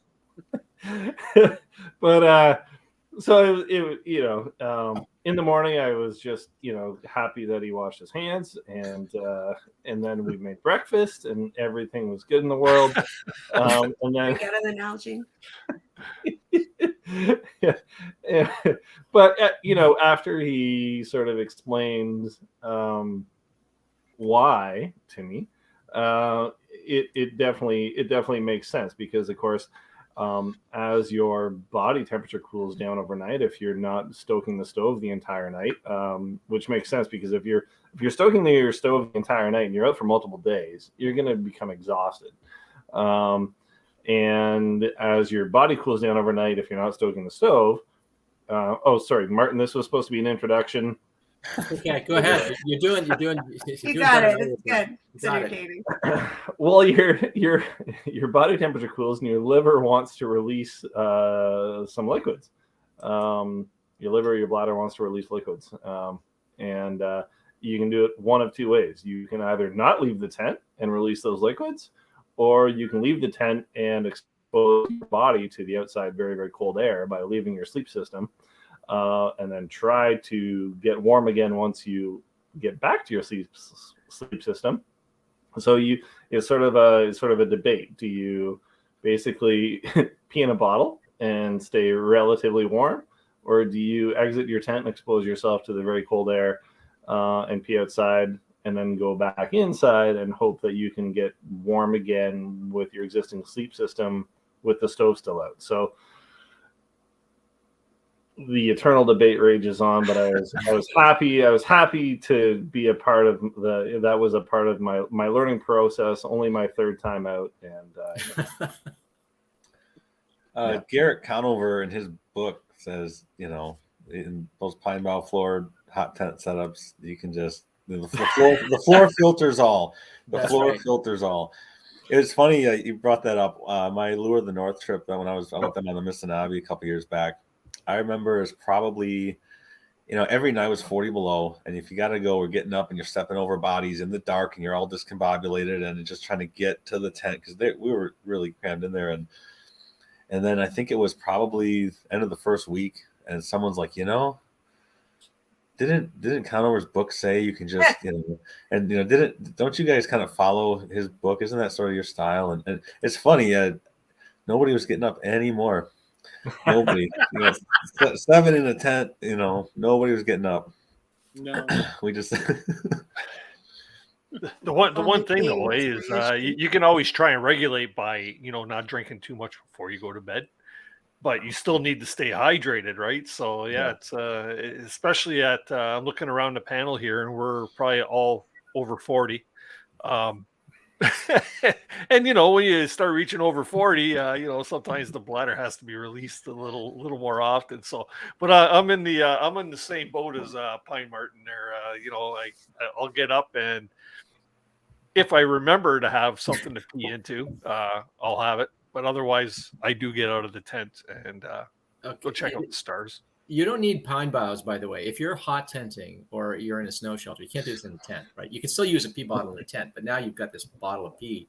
What do you do with this Nalgene bottle full of pee? Well, you put it in your sleeping bag, right? This thing that was potentially going to keep you cold now keeps you warm, so right, and then you just leave it in there to warm your feet or something like that until it cools down, and then you get it out of there because otherwise your body's going to have to heat up that mass. So you don't want to let it get cold. But if you're in a snow shelter and a hot tent has a snow floor underneath it, right? Well, take that bottle if you want to empty it and just, uncap it and just pour it into some little corner out of the way near the wall inside the tent. And it's warm pee. It's just going to drill a pencil hole right down through the snow. It's not going to smell. It's not going to make a big yellow stain. It's not like you're spilling it on your kitchen floor or something like that. It's just going to drill right through, right down to the ground. And it's just going to disappear. So that's what I do. So if Nate was wondering what happened, what happened to that urine bottle? Why is it empty? I just emptied it. I just emptied it into the corner. And there's no fuss, no muss. It's very easy. And ladies do this too. My ex-wife, when we would go winter camping and summer camping for that matter, it's pouring rain outside. You don't want to walk out in the rain and get out of your sleeping bag in the rain. If it's buggy or something like that, you don't want to do that. You just use a pee bottle, and it works for ladies too. You just cup it over the area and go. So I swear by the pee bottle. But getting back to the original point about sleeping cold, the reason I sleep cold is two reasons. One, I want to sleep. I want to actually sleep. And if I have to get up every few hours, and I end up sleeping with one eye open, and that's okay for maybe a weekend, but anything beyond that, and then you'll be a wreck. And it's hard to thermoregulate if you haven't had enough rest. You need to be hydrated, you need to be fed, and you need to be well rested in order for your body to thermoregulate properly. So it's imperative that you sleep. So I want to sleep as many uninterrupted hours as I can, and that means sleeping cold. And the other reason is just, what if something happens to my stove, or what if I'm injured and I can't operate my stove, or something like that? And maybe it means I'm going to have to bug out the next day, but maybe it's too late in the day to bug out, and now I'm committed and I can't operate my stove. Or what if there's a fire and I damage my tent, or something goes wrong? I want a sleep system that's going to get me through the night. So I want a sleep system that will get me through the night reasonably comfortably without any external source of heat. And I don't know, as a sort of kind of backup principle of self-reliance, I insist on having a sleep system that will allow me to sleep cold at the coldest temperatures in which I expect to be camping. So that's the other reason why I do it. So one reason I want to sleep, and two, as a backup, I want to make sure that I'm never actually relying on the stove for heat in case something happens to me or happens to the stove. Would you say that a good sleep system is foremost, one of probably the most important things to have while winter camping? Yeah, that and a tarp. Yeah, a tarp, you can make a very simple shelter with a tarp, and your sleep system. It's going to get you through. It's going to keep you from dying, right? Otherwise, you're trying to make a snow trench and line it with boughs and stuff like that to get yourself off, and you can get through without a sleeping bag. You'll survive. It'll be the most miserable night of your life. But you could in principle survive. Many people have done it that way, but I don't want to resort to that. I'd rather have a sleep system, right?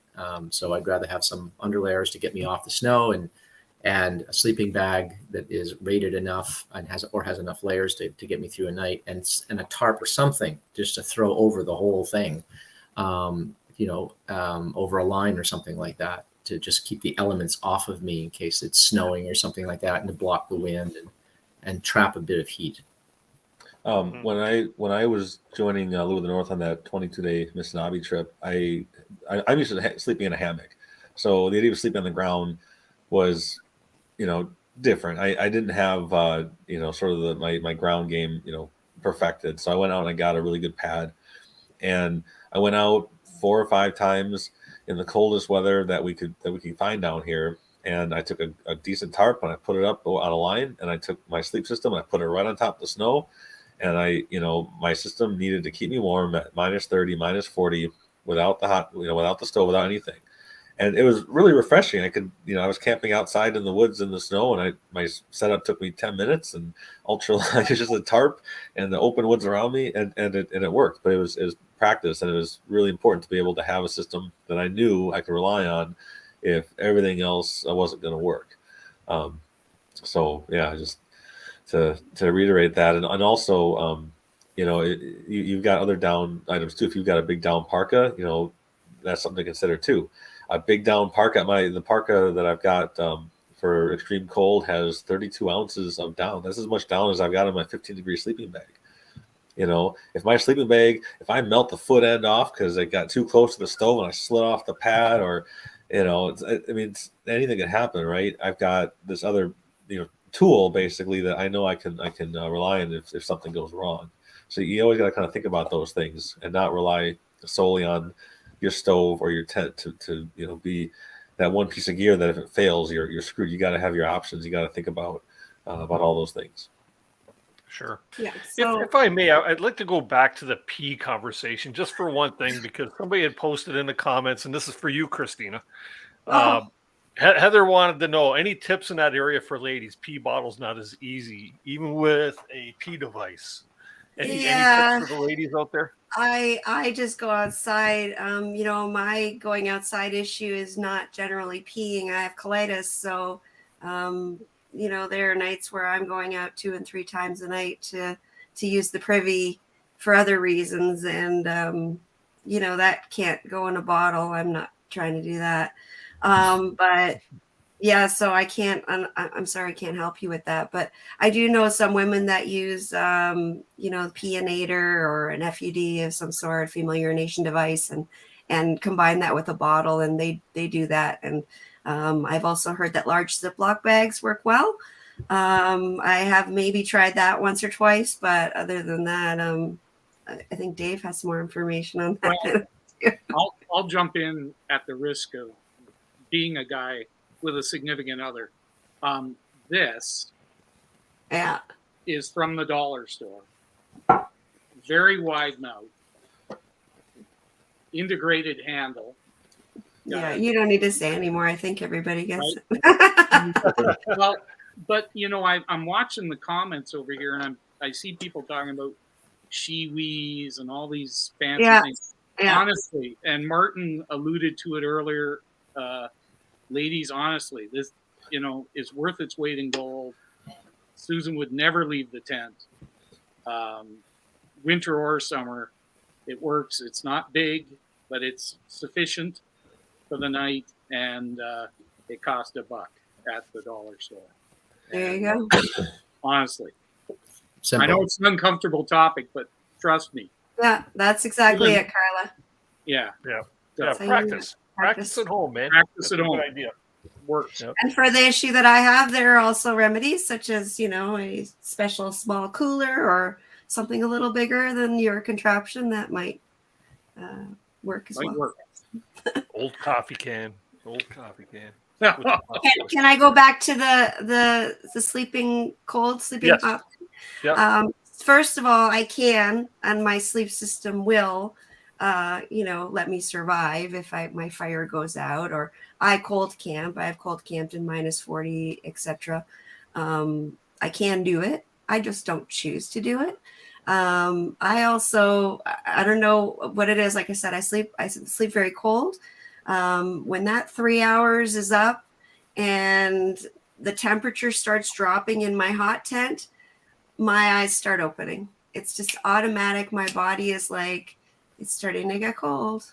Wake up, roll over, put some wood in the fire, wood in the stove, and back to sleep. And yeah, it does get exhausting after a couple of days, but that's just the way it works for me. Can I go the whole night without it? Of course I can, but do I want to? No. Why? I have a hot tent for a reason. I want to stay warm, and I like it, and so I make it happen. So it's just personal preference. And you're wrong, Martin. No, I'm just kidding. So we crushed a lot Each of these his own, topics. right? Everybody's got different ways of doing things, so that's why we're all here. We're all different. All this, right? Yeah.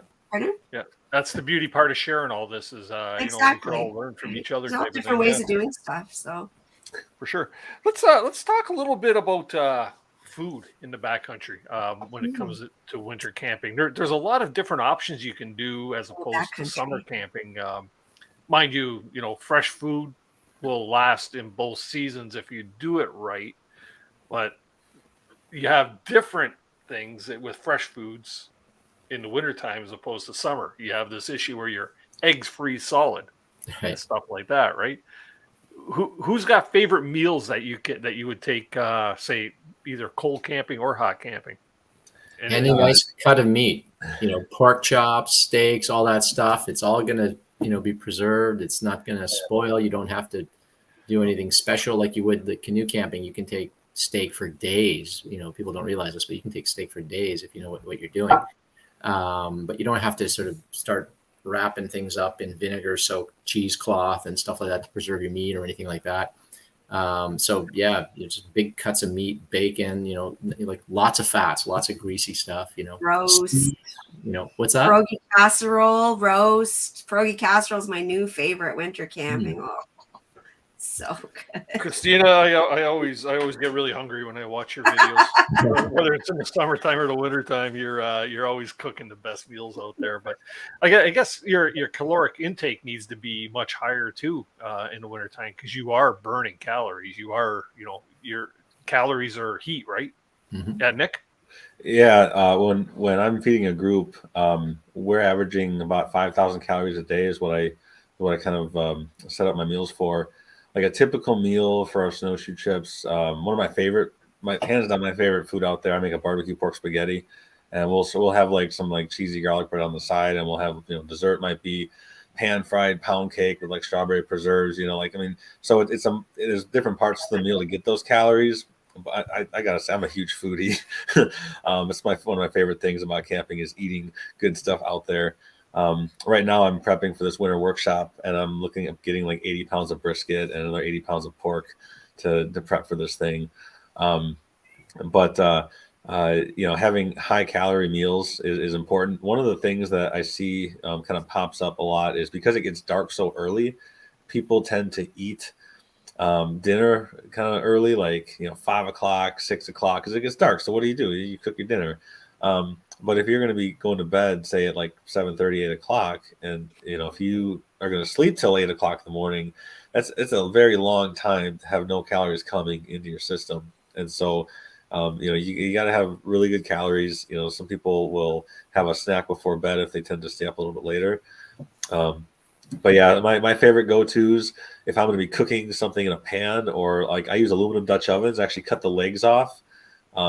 That way they sit right nice on top of my stove. You can get a little cookie drying rack, put that on top of your stove so you can bake without burning the bottom of whatever you're baking. You can use pie pans, one on top of the other for baking. You can use, big metal water pot and put a little pot in there. I've got these little enameled mugs, and we'll put like blueberry muffin mix in the mugs and put them inside of a big water pot on the stove and make a bunch of little muffins in there. You can even stack them up. Do things like that. But I think winter camping is like, that's when food, you can really showcase the food because slow down, Nick. I can't write this down fast enough, man. Yeah. Oh man.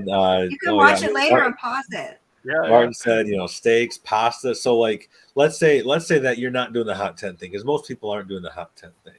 You can tell I'm getting excited about this here. For people that are coming from a backpacking background, they're just getting into it. One of the things that I used to do a lot of is I would pre-make some of these meals at home. Let's say that you like scrambled eggs with sausage and peppers, and you like that egg scramble, but you don't want frozen egg beaters or frozen eggs. You can make omelet in a pan in your kitchen, put it in a Ziploc bag, put it in the freezer because it's going to freeze anyways. And then on your trip, if you got a water pot going at the end of the day or the morning, put that Ziploc bag in the water pot and let the hot water sous vide cook your breakfast for you. You got to boil the water anyways. You might as well cook your breakfast at the same time. You can do that with other foods too. You can sous vide, pasta. You can throw that brisket mac and cheese in a bag and do this, just whatever. You can do that with a lot of things, and that way you're kind of killing two birds with one stone and then saving fuel if you're using like a camp stove for processing water, especially. There's lots of options you can do. There's definitely a lot of threads online to learn about what kind of candy won't break your teeth. snack bars, protein bars. Some are good when it's 20 below, and some will not so great. Like eating a rock. Yeah, you can things that save time too. If you want butter, some people add butter to everything. I'll throw a chunk of butter in the coffee with a hot cocoa at night, but pre-cut the butter before your trip, so it's already in chunks. Pre-cut your cheese before your trip, so it's just easy access. You can throw it in the pot without having to like grind away at it or use your axe to cut this stuff up. If you got potatoes, microwave those suckers so they're fully done, ready to cook. Then cut them up. Make it simple. So you just throw it in the pot and you're done. No nonsense, no futzing around. I have a buddy who practices that in the summer. He pre-cooks as much as he possibly can, like the potatoes, anything like that. Saves tons of fuel, saves on cooking time, and just it was a real eye-opener for me. I mean, he'll pre-cook hamburgers, and we'll take those because they're already cooked. They'll last a little bit longer. But same in the winter, it cuts down on prep time. And bacon. I never cook bacon out camping ever. Always cook it at home. Always cook it at home. What are you gonna do with the grease? It's just so much of a pain. The grease is for the pancakes, Christina. You gotta to do pancakes. You need the bacon grease to get that nice crispy pancake. Yeah, I eat all the grease for sure. Yeah. It makes a good fire starter too. Put it on some of your logs and light it up. Yeah. My wife always pre-cooks bacon when we go camping too. It just it makes it that much easier, right? Yeah. Or she'll cook it like 3/4 and then you finish it off. But bacon can make a mess in a hot tent too. It can splatter. And one question I have, and I don't know if this is something that's possible. You always see on YouTube, you always see the people cooking inside their hot tents, and they're cooking on the stove, and they're throwing items right on the stove itself, being toast or whatever. Is there a way of treating your stove so that it becomes actually a cooked surface, like a frying pan, like sort of like seasoning a cast iron pan? Is that possible? Yes. Yep. If you take your steel stove, which is no different than my steel 100-year-old frying pans, you burn it out, you oil it the same way. But the issue with if you're trying to oil it like a pan, it's gonna smoke. It's not gonna work. What some people do is they'll take like a bagel and they'll stick it to the side of the stove, and when it's toasted, it falls off and it's done. That's how you know it's done. It just falls off because it dries. So really, I personally do the engine block paint, the primer, and paint it, and I'll never cook right on it. But I know a lot of people they'll do bread and toast and things. So you can do foil wrap packets and put that on there. But I probably wouldn't recommend. Just bring a cookie sheet. Yeah, I would just put it on top on that. Nate. I have a panel question, and maybe again, just for people that are coming from a sort of backcountry canoe camping background, and everyone's going, well, I bring my food with me in a barrel. So is it different for winter camping, or what do I do?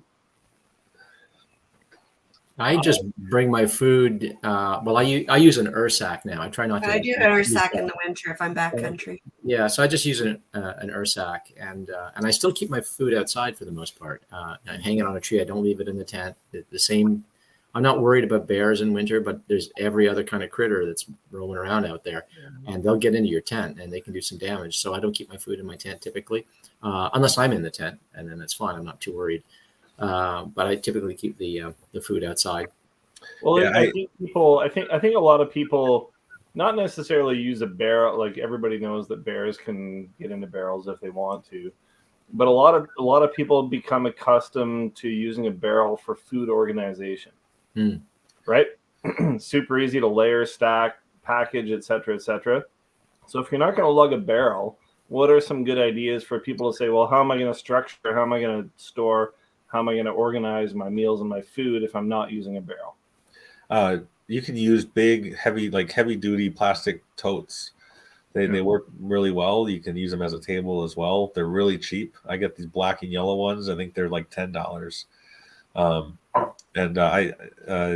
necessarily work it as a bench, but you can use it as a table. But I've got one small tote that's got the pots and pans and whatever food stuff we can put in there. Then I've got a second one that's got the food stuff. Or for our bigger trips, I'll divide up each day's meals, breakfast, lunch, dinner, into like little mini duffel bags or plastic bags, and kind of put those in little duffel bags. So each person has maybe a day or two's worth of meals. But at night we put all that stuff into our tubs. So when we put all of our sleep stuff in the tent, or even if it's just me and a buddy, if we put our sleep stuff in the tent, all the food goes outside the front door, locked up in one of these tubs, and it just keeps the mice out. It keeps the critters that might be wandering. I saw a video yesterday. Somebody was sharing. It was a grizzly bear running down a snow covered street, and I think it was somewhere Western Canada. I was like, wow, they're still out looking for a snack, and where I live, it's not so much an issue. Our bears they don't get that big down here, but I don't like keeping food in the same place where I'm sleeping, especially when I've got a lot of it and a lot of like fresh stuff. It just I like to keep it out. So yeah. I like the idea of a tote box as well. It's like you say, it serves dual purpose. You got, like you say, your work surface. If you have any foods you have to cut up, at least you got sort of like a table type of thing, short of bringing a table with you as well. Now I've seen Camper Christina's tent, and she's very well outfitted. Your big hot tent. You had it on display there at the Winter Camping Symposium, and you got shelving units in there, and you got your chairs and your cot, and you're usually quite. Two cots, but yeah. David, I just wanted to mention one of the food storage systems you might want to consider is sort of counterintuitive, but is to use a cooler, but it's not a cooler anymore. It's a warmer, because if you put a little hot water in an Nalgene and shove it in there, your beer isn't going to freeze overnight, which I find to be an important sort of feature to have. Or even just water that you've laboriously melted from snow and is now in your Nalgenes isn't going to melt on you or freeze on you, overnight. So I tend to take a somewhat small but very rectangular cooler. It acts as a table. It acts as a work top, but it also keeps things from freezing completely solid if I'm afraid that's going to happen overnight. We use a couple of coolers. We've got these flat coolers that you can kind of stack one on top of the other. So like, if it's lunchtime, instead of having a cold lunch, we'll make like toasted sandwiches and stuff in the morning. And like get like half gallons of hot soup and cider and coffee and stuff. So we'll put the hot sandwiches in this cooler, and then 4 hours later at 20 below, we have a hot, melty, cheesy Italian sandwich, and we got like a gallon of soup and all that good stuff. But the coolers work really well. You can also throw in water bottles, electronics, battery things that you want to keep from freezing. I wanted to go back to what Martin was saying about the Ursack. One of the issues with big hard containers like barrels or 5-gallon buckets or these tubs that I use is, as you consume your food, you still have a big tub that you're hauling around, and it's this bulky thing. So I have gotten better at, I started using these duffel bags now to kind of organize stuff during the daytime. But if you're using an Ursack, I love Ursacks down here, and we've got a couple of them. They're really nice because as you consume your food, it gets smaller and smaller. It's just kind of nice to not have all this big bulky stuff that's just kind of wasted space. The bins I use too are also stackable, so once one's empty, I can just, like, if I bring wood or something, say I'm not going too far in, I can just stack them inside of each other. So that's helpful. Yeah. Nate? Couple of things for maybe for more out of habit than anything, but Barrel Works makes a little 20-liter fat barrel. Have you ever seen those? Yeah. And now and then I'll still bring that with me because the base is very round and flat. And I'm so used to using a barrel for backcountry canoe camping that it still works well for me. Yeah. And it helps me organize, and it doesn't get any smaller, of course, like an Ursack does, but it still functions as a table and a seat. And the seat thing is kind of important because we've had conversations in the past about so many people's luxury items bringing in the backcountry bringing a chair, right? Well, have you ever tried to put your nice, light, super comfy Helinox chair down in your hot tent? It just sinks into the shelf. I have a Joey chair and I have feet on mine. That's an important thing to look for if you're looking for a winter camping chair. Right. Or do you have the mat, David? Is that the thing? Yeah. There we go. Yeah, I have the mat. Yeah. What do they call it? Super or something. So super important, because I think it's one of the things that often gets overlooked, right? Is if it's really cold outside and you're on a multi-day trip, or you're even more important if you set up a base camp for multiple days, you're likely to spend more time inside your tent than you are outside. Sometimes, depending on the weather, etc. So a comfy chair or a comfy seating option is a pretty good idea. And your current backcountry chair that you might take with you, like a folding chair, is not going to cut it without some sort of modification, like Dave and Camper Christina have, or with something that'll function like a chair. So I find now and then I'll still take that little 20-liter barrel with me because it works for my food and I'm used to organizing it, and it functions as a table and it functions as a seat, and et cetera, et cetera. You can put other stuff in it when it gets empty. Right. Yeah, totally. That's what I do. I put my pots and pans and stuff in there. Yeah. And Dave, I guess it all depends on the type of winter camping you're doing too, right? If you're going expedition style and you're going back and pulling a polk or a sled or a toboggan or something like that, then you're going to want to reconsider what you're doing. But with something like that, usually it has a vault, a bag of some sort on the device, right?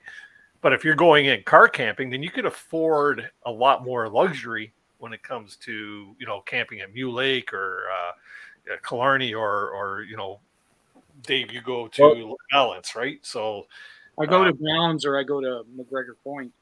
Yeah, so you could afford a lot more convenience. Yeah. Like for instance, last year when we went to Algonquin to Mule Lake, Nate, if you remember, it was like that really cold snap, and it was like minus 25 or 30 degrees out there. It was like probably the coldest weekend of last winter. And I brought a little space heater and an extension cord. And because we had hydro there, I basically run the extension cord to my truck, and I kept the heater, just a little micro heater, in the truck on the floor going, and it kept all our water from freezing, kept all our food from freezing, most importantly, kept all our beer from freezing. So it's just a little convenience that you can actually bring, right? Right. But the one thing we didn't consider was my buddy Jay, who was first time winter camping, and he said, we didn't even think. We had the truck, man. He could have loaded up with blankets and layers and layers and layers, and he froze his ass off because he only had 2 sleeping bags inside of each other, right? Felt so bad for the guy. Told him to go sleep in the truck, right? So, I guess, like I say, it all depends on the type of camping that you're doing and the luxuries you want to carry with you, right? Well, this raises another point. So if you're set on if you're set on taking what you want to take because of your comfort level, right? Mm-hmm. And you're still doing it backcountry, then here's the thing, and I still do this, and I'll probably do it again. You can pull more than one pull if you really want, right? And I'm sure a lot of people, we need to even move back a step where they're going. Well, I usually canoe camp, and I'm not really much of a backpacker. So how are these people getting all this crap into these backcountry sites? Okay, well, it's usually to start with your old Pelican 60 sled that you can get at Canadian Tire or at Algonquin Outfitters. Shameless plug. And that's usually how people start out, as a very cost-effective way to haul your gear, right? And from there, the deep dive, it can go on and on and on about the best way to pull your gear over snow into the backcountry. That's how most people start. Mm-hmm.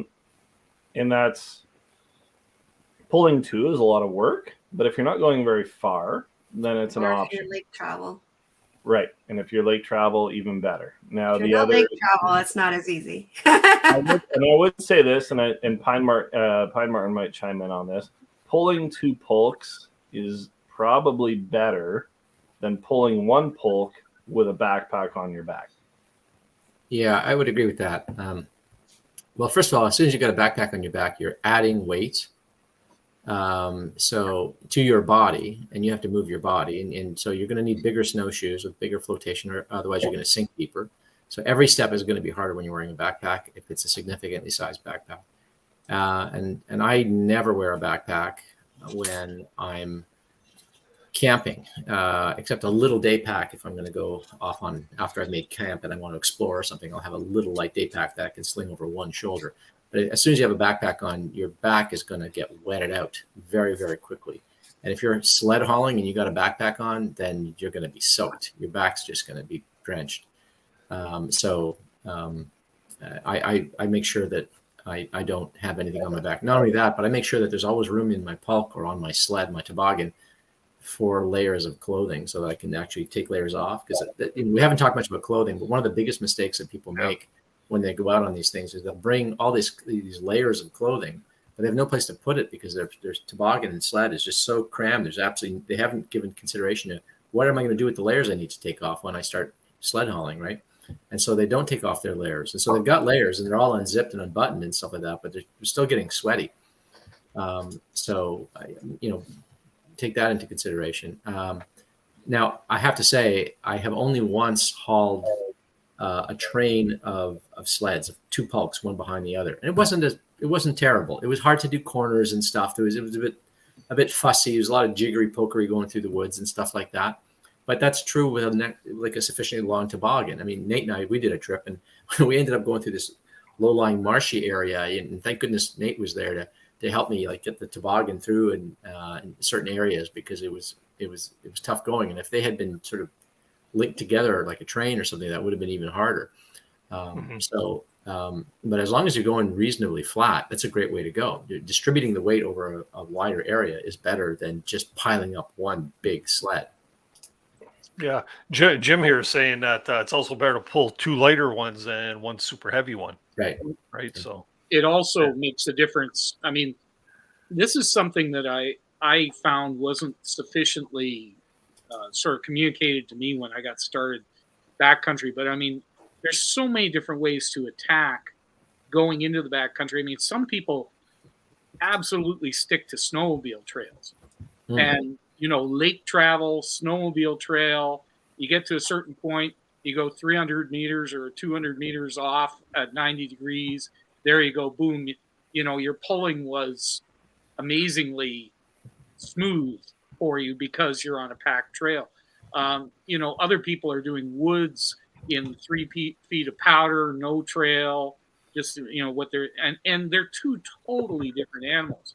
What I found right away was I have a Whiskey Jack freight toboggan, and given what I try and take with me, it was top heavy, and so it kept tipping because I wasn't on a trail, and so I'm packing with my snowshoes, but then it's also kind of cantering through the woods, and it couldn't afford to be top heavy. It would have been better to have 2 sleds that had much lower centers of gravity, and I wouldn't have been dealing with the tippage all the time. But I think your choice of route is enormous. I know, Christine, when you first gave me a tip of someplace we could go up north of Fort River,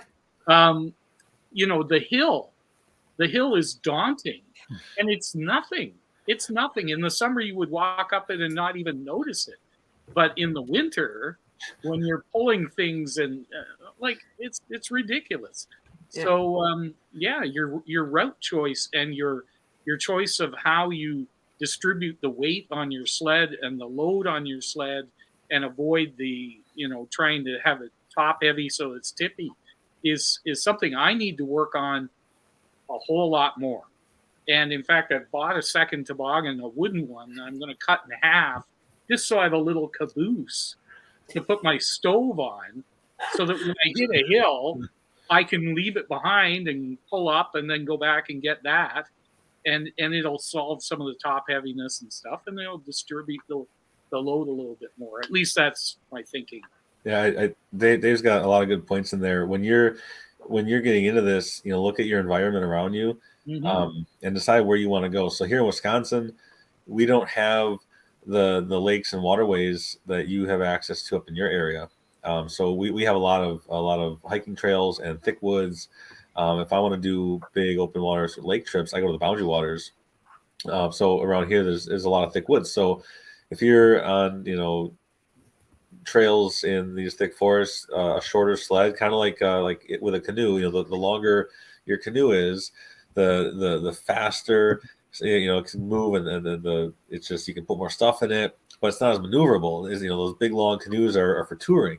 If you want a canoe or a kayak that you can zip around down river on, you need a short one that you can turn on a dime. And so with your toboggan versus pulk versus sled, if you're in thick woods, if you're bushwhacking, you want that nice short sled. And so that might determine the type of gear that you buy. If you want to do the big canvas wall tent and the big stove and all the big stuff, it's going to be really tough to fit that in those short sleds. So that's where you might want to do a train, have a couple short sleds. That's going to be a lot better. But if you do want to go out to these big lakes, big open areas, a toboggan. So shameless self-promotion. I build UHMW toboggans here in the States. And for our types of trips, we have the hot tents. We've got all this big stuff. And so that allows us to kind of spread that weight over a long, narrow surface. And it is important actually how you pack too. Because even those can be really tippy sometimes if you don't pack them properly. If you put all your axes, so like let's say that you get to a spot, you have to cut a portage, you need to cut through something. If you keep all of your heavy axes and saws and ice chisel, whatever, on the very top of everything, so it's easy access, well, there's a lot of weight there. It wants to flop to the side. All your cushy insulations, that's all at the bottom. Like that's backwards. You got to find a way with practice to load that toboggan just like you load a backpack. There's a more efficient way to do it. But yeah, the toboggans, if you're going through the woods with a toboggan, if you've got a hill, hills are extra fun because all that weight just pulls you backwards. Or they take off, in front of you. You got to steer them down hills. But yeah, they're tough. They're tough on portages, and they're tough on tight quarters. You got to get a friend behind you to kind of pull the tail one way, and you pull the head the other direction. So think about where you're going to be doing your camping, and if you have a toboggan, you could, just like a big canoe, you can put anything you want in there. But different tools for different environments is really important consideration. Yeah. Sure. Does anybody want to answer this question here that Martin's got? Do you guys spray your sled bottoms? Is not wax or something? If it's wood, probably wax once in a while, but the plastic ones, no. No, not yet. Anyway, never had to. That was a good question, though, because I was kind of curious about that myself, right? So I really like that analogy, Nick, with the portages and the short canoe and the long canoe, and because that's exactly what I did. I had the Whiskey Jack toboggan. I loved it. It's a great toboggan, but I was finding that with the weight of it and the stuff that I do, which is not mostly lake travel because I'm by myself a lot of the times, I don't want to go out on a lake by myself with a loaded toboggan strapped to me and I'm going in. So I've gone back to using my plastic Pelican because for me that works better because I'm traveling through the bush most of the time and going up and down trails and stuff. And I was bringing more because I had more room on that toboggan. It was huge. And I was like, oh, there's still room here and there's still room there. And then I was doing, the Titanic thing, right? Where I'm like standing there. It's not moving. So yeah, it totally depends on you need the proper equipment for the type of winter camping that you want to do because it's just like everything else. It's a really good analogy with that. I like that. Well, so I gotta just you were mentioning the like a Pelican or like the black plastic tub style. What's a good size to get for something like that? Because you need something that's going to be big enough to carry your gear, depending on what you're having, right? So most people start with the 60, and you can Google it. It'll pop right up. Pelican sled 60 or Pelican 60 sled. Right. I'm not sure if the 60 refers to as volume in liters in the interior of the sled. I'm not sure. Sorry. It's inches. Mine's a I think it's inches. Mine's a 5 foot. There you go. 5 foot long. Yeah. Perfect. If you can get away with a 45, even better. So 45 and 60 are the most common types, and you can buy those at Algonquin Outfitters, at Canadian Tire, at Costco. There's a brand named Otter that's also very popular, more so in Quebec. That makes basically sort of models the very same. They're just blue. So Otter is another brand. And actually Pelican is now making a model that's a little closer to the sort of not necessarily the Whiskey Jack, but not the deep dish Pelican. It's sort of a something in between. And it's sort of similar to I think the last time I saw one being used was Jim Baird when he crossed Baffin.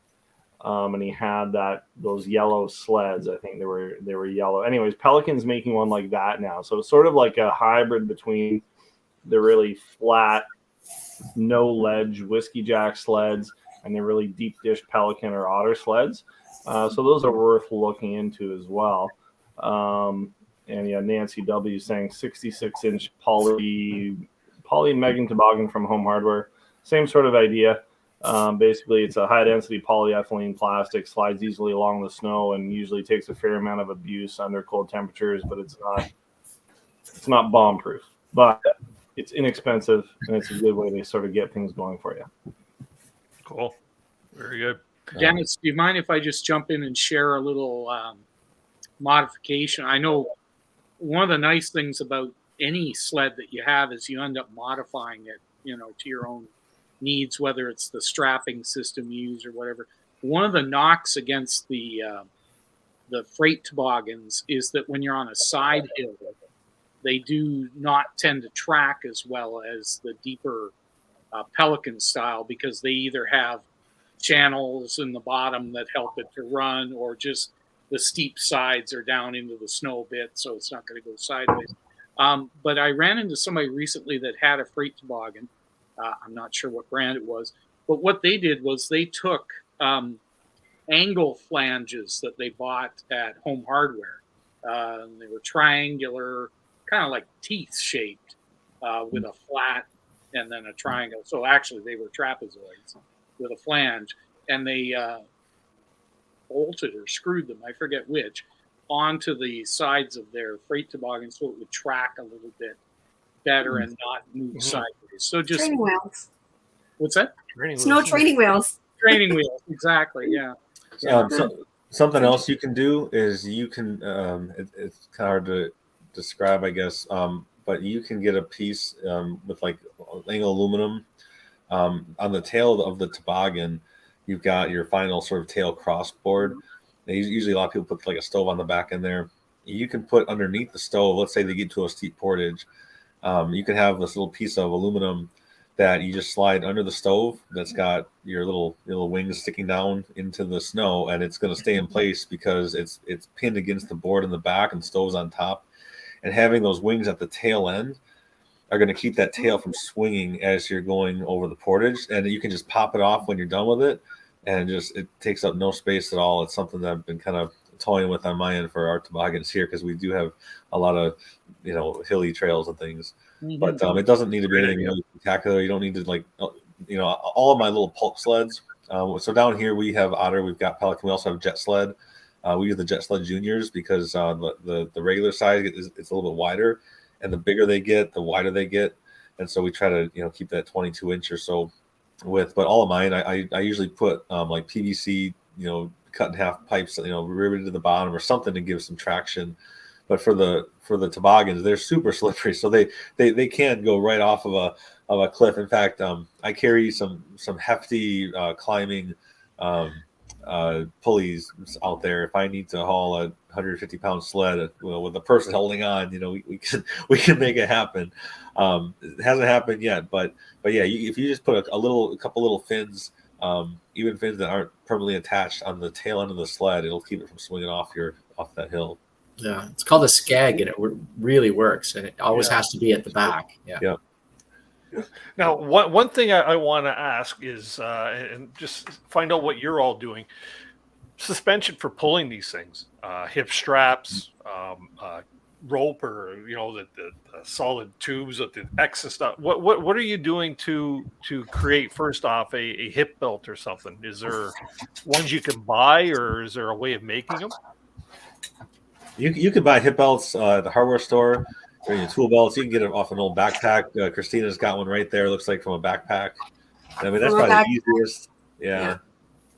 Attached to some PVC poles. What's going on there? Trying to get you full screen there, Christina. Oh, yeah. There we go. So that's off an old backpack? Yep. And you've modified it. How's it connected? Just grommets, some PVC pipes and some grommets. And then that attaches to the sled, obviously crisscross. It's got carabiners at the end of it to attach to the sled. Because I've always wondered, like maybe a weightlifter's belt or something along that line, being leather. Would something like that work? That would work. It's probably heavier than kind of belt would work. So some people get shoulder harnesses too. So like if you go to a hardware store, you can get the hip belts, like a tool belt that have the shoulder harnesses too. Some people find that depending on how their pulse system is set up, every time they take a step, if there's a lot of like sort of I don't know how to describe it. If you take a step and then the sled kind of comes and moves and then it stops, and that constant pulling on their back is kind of tough. So they'll add some shoulder straps too, and that gives a lot more comfort with that, a lot more protection with your back. Sure. Some people like to get a little bit fancier with their pulse systems too, and they'll use fiberglass poles, which are pretty rigid. They have a little bit of flex to them, and you can do that too. But so Christina had the PVC pipe. That's anybody can get that. It's super straightforward. But just to ask you, you have your pipe, your ears crossed, right, when you're set up? Yeah, I cross.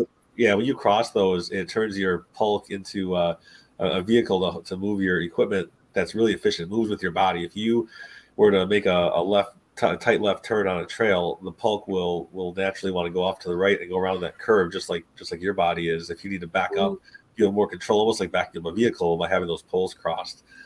So it works really, really well. Also saves the back of your feet and your back of your legs when you're going down hills. Chasing you down a hill, right? Yeah. My freight toboggan came with just a rope and a flat piece of leather or webbing, actually. Like a tump line for your chest, right? Yeah. Wear it this way. And it certainly works. I have no complaints about it, but I can see the benefit of the rigid pole system in terms of it not running up behind you when you're going down a slight incline or something. The nice thing about the freight toboggans, and I don't know if the Pelicans have this or even need it, but I've gotten sort of proficient at letting, if I'm at the top of a hill, letting the toboggan catch up to me, and there's a rope off the back of it. A leash. Yep. Yeah, a leash that I can grab, and then it, impels me down the hill. I'm trying you can also just sit on top of it and ride it down. Well, I don't have to do that. I got to tell you, but anyway, it certainly works to have the rope coming off the back, especially if you remember to untie it in advance so that you have something to grab rather than it being all knotted up and it's really just a little something like this that you try and grab, and that's not going to work for you at all. But but you don't need those with the Pelican sleds, I assume. They don't take off on you like that? So one of the reasons why you don't typically see a hip belt, that sort of attachment to a toboggan, is, remember we said before that your toboggans are for kind of big open areas, lakes particularly. So when, if your toboggans are designed to hold a lot of stuff. If that thing takes off down a hill, if it goes into the ice, into the water somewhere, you want to be able to get that thing off, super quick. So it's part of it. I think is just it's just an easy way to get it off of your body. With the poles on a pulk like Christina's talking about, you have a lot of control. You can walk down a really steep hill, take careful steps, and that sled's going to just follow you just as carefully as you want to go. The toboggan is a little bit different. So I think that might be part of it. Yeah, I have. So I use crossed fiberglass poles, and I used to use PVC for my Polk sled. But that's when I was igloo camping. So I was traveling really light. So I wasn't exactly worried that this thing was going to overtake me on a downhill and push me and flatten me or something like that. I wouldn't do that with my freight toboggan. It weighs too much. My toboggan weighs 20 pounds. My stove weighs 20 pounds. My tent weighs 20 pounds. There's 60 pounds right there. Then there's everything else, right, that you bring. So I don't want poles pushing me on a downhill, right? And then if, and you say, well, you could say, well, okay, when you crest the hill, before you go down, you can just get out of your harness and all that, and then behind it. But now those poles are attached, right? And now they're in the way when you're trying to, follow your toboggan down, when you're behind it with the leash. So I find that doesn't work with heavy toboggan. And it doesn't matter if I'm, doing lakes and stuff like that. There's always going to be some darn hill. Right? If you got to get off the lake at some point. You got to get to the lake at some point. So you're going to go over those hills, and you're going to end up in the woods at some point. So I just use the ropes that came with my toboggan. I now make toboggans, but I have my first toboggan was Lure of the North, and it came with just the pulling ropes, and like yours, like your Whiskey Jack, David, it comes with like just a flat leather belt basically. And I normally put it over one shoulder or the other. I'll just lean in with one shoulder, and if I start to fatigue, I'll switch to the other shoulder. Yeah. When the going is really heavy, then what will happen is so I'm not a big guy, right? Like I'm kind of a scrawny old guy, so I don't have a lot of weight. I can't lean in and get that thing going, right? I can't overcome the inertia just by throwing my weight into it, right? I really have to use my legs. So what I do is I'll drop that harness, I'll take it off my shoulders, and I'll put it around right over where my actual belt of my pants would be, right? And then I just drive forward that way. I lean forward a little bit, and I'm just using my legs that way. But I don't have enough upper body mass to lean in and get that thing going. And so, but I can go a long way going up hills by having it low like that. Whereas if I'm going up a steep hill and I have it high, I feel like it's pulling me back.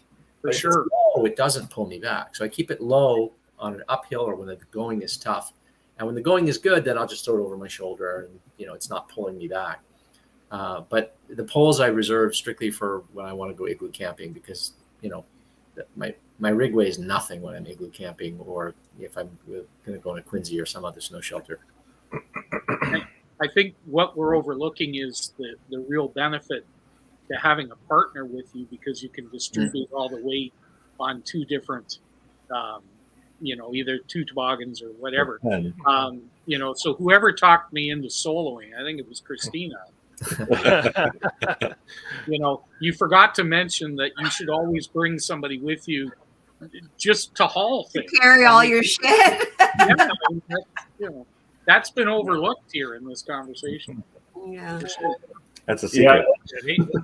I was gonna say the most times that I've pulled like a train of polks or train of sleds is when I'm by myself, right? So what I usually do at that point in time is I have sort of a strap from an old Yeti cooler that I combine with the existing rope from the sled. But then to attach the two sleds, and I first saw Jonathan from Lost Lakes do this, that's when I use that PVC frame piping, right? To make sure that the two sleds aren't running into each other or sliding around behind each other too much when I'm trying to pull two.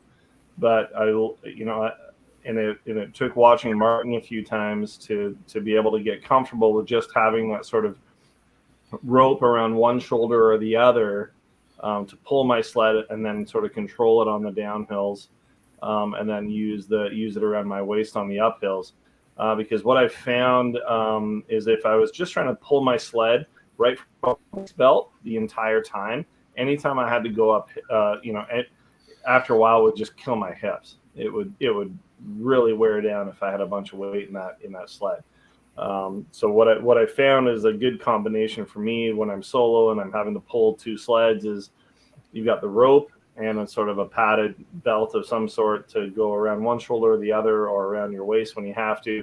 And then that frame, that X frame between the first sled and the second sled for when you're going downhill or trying to navigate a corner to make sure that second sled behind the first sled isn't just veering way off course or running into your first sled. So that's what I found. Do you cross the poles between the sleds? Yep. And do you fasten low or high? I fasten sort of at the factory point where it makes it easiest to drill in points where I can make fasteners for carabiners. So you don't think it matters really whether you hook to the top of the curl? It hasn't mattered to me. So the factory point around the lip of the sled where I usually make points to fasten those carabiners to usually ends up being around the top of the sled. Right. And it's worked so far for me, and maybe because I haven't had to tow 2 sleds through really deep snow. I haven't done that yet. And I think if you were towing them through really deep snow the entire time, you'd obviously want them lower. But yeah, this was generally lake travel and then trail travel and then off trail just a little bit to get to the site. So it worked well for what I was doing with it as far as soloing with 2 sleds. Could I bring up a point? I just noticed that Lure of the North Outfitters is in the live chat. And in case people don't know, Lure of the North Outfitters are Jeff and Laura, who have taken over the retail section of Lure of the North's business. So we all know Lure of the North, who offer these wonderful expeditions, guided expeditions, and winter camping, hot tenting, all kinds of outdoor skills. Nick has taken done a trip with them, an expedition with them. But they shut down their retail store last year, and they sell all kinds of DIY kits. So they used to sell toboggans and kits for toboggans and kits for moccasins and mittens and all kinds of and anoraks and stuff like that. And everyone was just dispirited that they had gone out of business and weren't doing this anymore, to concentrate on the other original aspect of their business. But now there's Lure of the North Outfitters that has taken over that business for them. And so those of you who want sort of, winter moccasins and toboggans and stuff like that and want to make them yourself, they sell the DIY kits and they sell the finished products as well. So look them up on Facebook, Lure of the North Outfitters. I'm just delighted that they're back in business. Cool. You know what? I'd like to, we're 9:15 right now, and I'd like to touch on clothing if we can. We've had a great discussion with the sleds and stuff. We should get into clothing, but I do want to just point out a couple things. First off, I had a poll set up here in the chat. We've had 109 people vote on it, and I had 3 questions on there, 3 points on there. Do you hot tent? 41% of 109 people said they'd hot tent. 37% will cold tent, and 22% think we're all crazy. So each is all right. So thanks for jumping in on that poll, everybody. Camper Christina, you have a course that you offer on Udemy it's a beginner course for backcountry winter camping. You said you'd like to give one of those away. Sure, I would love to. Right now, actually, it's Black Friday sale going on. Udemy is offering both of my courses for $13.99, which is a pretty good deal. If you get both of them, it's 8 hours of video tutorials. So one is 5 hours and one is 3 hours. But if anyone is interested in learning how to winter camp, winter camping for beginners is a great place to start.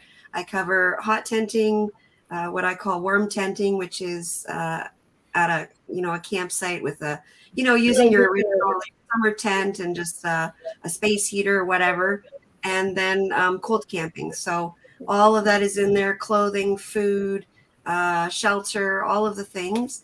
And just send me an email. Tell me why you want to win a free course to camperchristina@outlook.com. And I'm sure, Dennis, you can put the little thingy down there or whatever. I will put and that let me know why you want to learn how to winter camp. And I will read them all and pick the best one. And I'll send you an email with the registration code so you can take the course for free. And then leave me a really nice review. Oh, that's cool. And then also, Nick, you mentioned that with your what Gosh, brain fart. What do you call them? So we call it a winter workshop because it's There all we go. hands-on. I run 2 winter workshops every season. One in December. It's on the 9th, coming up the 9th, 10th, 11th. And we do one the 3rd weekend of February. It's geared for beginners. We get people of all different levels. We get all these presenters that come out. It's a ton of fun. The food is amazing. The camaraderie around our 8-foot fire under that big old parachute is amazing. It's a really good time. And it's where a lot of folks will be able to find their winter camping family, find their winter camping buddies.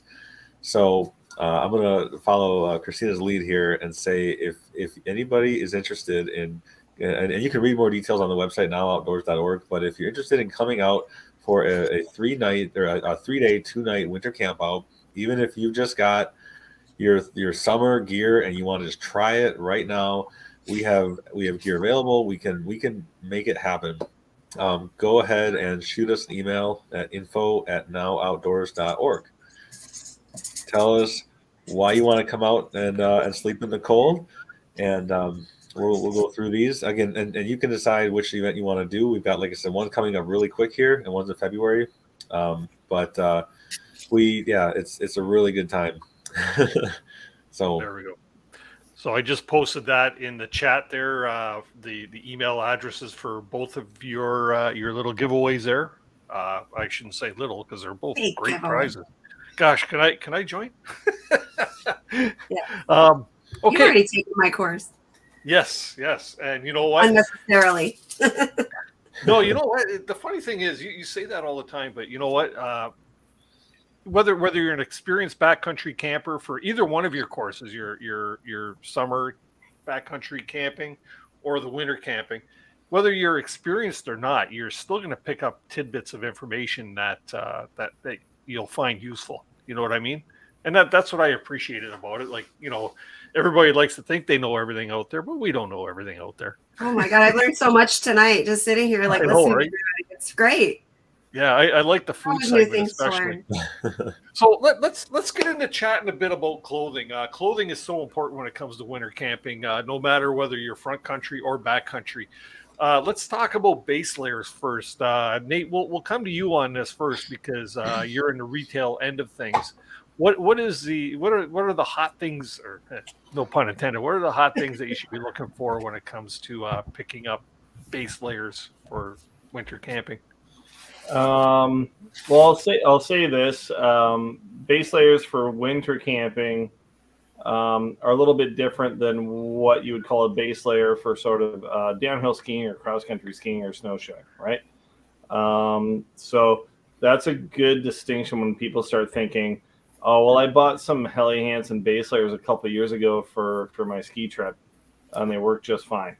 When we're talking about winter camping, it's a bit of a different sort of product that functions a little differently. So I think the first thing that people should look for is wool, because wool is a fantastic natural fiber that has all sorts of intrinsic qualities that's going to help you stay warm and regulate moisture. And it functions differently than a synthetic, like a poly, like a poly or nylon blend. If you're being very active the entire time of your activity, such as cross country skiing or snowshoeing, then a moisture wicking layer is really important because you're going to be perspiring almost that entire time. Alpine skiing is sort of similar, except for a little while you're sitting on a chairlift, right? So often that's the worst time for your body to cool down rapidly before you heat up again rapidly. But thankfully, your body is sort of warming up very quickly once you start engaging in your skiing or snowboarding, and so you're okay heading back up on the lift most times. So for winter camping, it's a little different, where you have times where you're doing a lot of activity and you have times where you're stationary or maybe not moving as much, such as when you're waiting to boil water over the stove. Having the right base layer is very, very important, and merino wool is absolutely worth the money, and that's the biggest hurdle that people sort of have to overcome. And here's the other thing with merino wool. Well, people will say, well, I saw merino wool at Costco the other day for $40. So not all merino wool is made equal, and it's worth looking at the ingredients label, which legally every garment made in Canada has to have, to see what percentage of merino wool that product is actually made out of. Is it 30% merino wool and the rest is polyester? Well, at that point, you're probably not going to get the performance that you'd want out of that garment at the 30% merino wool rating. So it's always worth looking at the blend before you invest the money. The closer to 100% merino wool you can get, the more effective that product is going to be in keeping you warm at a wide variety of temperatures and a wide variety of activities or standing still. So that's sort of the bottom line. You are going to get what you pay for with merino wool. The less expensive a merino wool garment is, the more likely it is to have less wool and more synthetic, which is fine if you're moving around a lot during your winter activity. Not so fine when you're hunkered down trying to stay warm.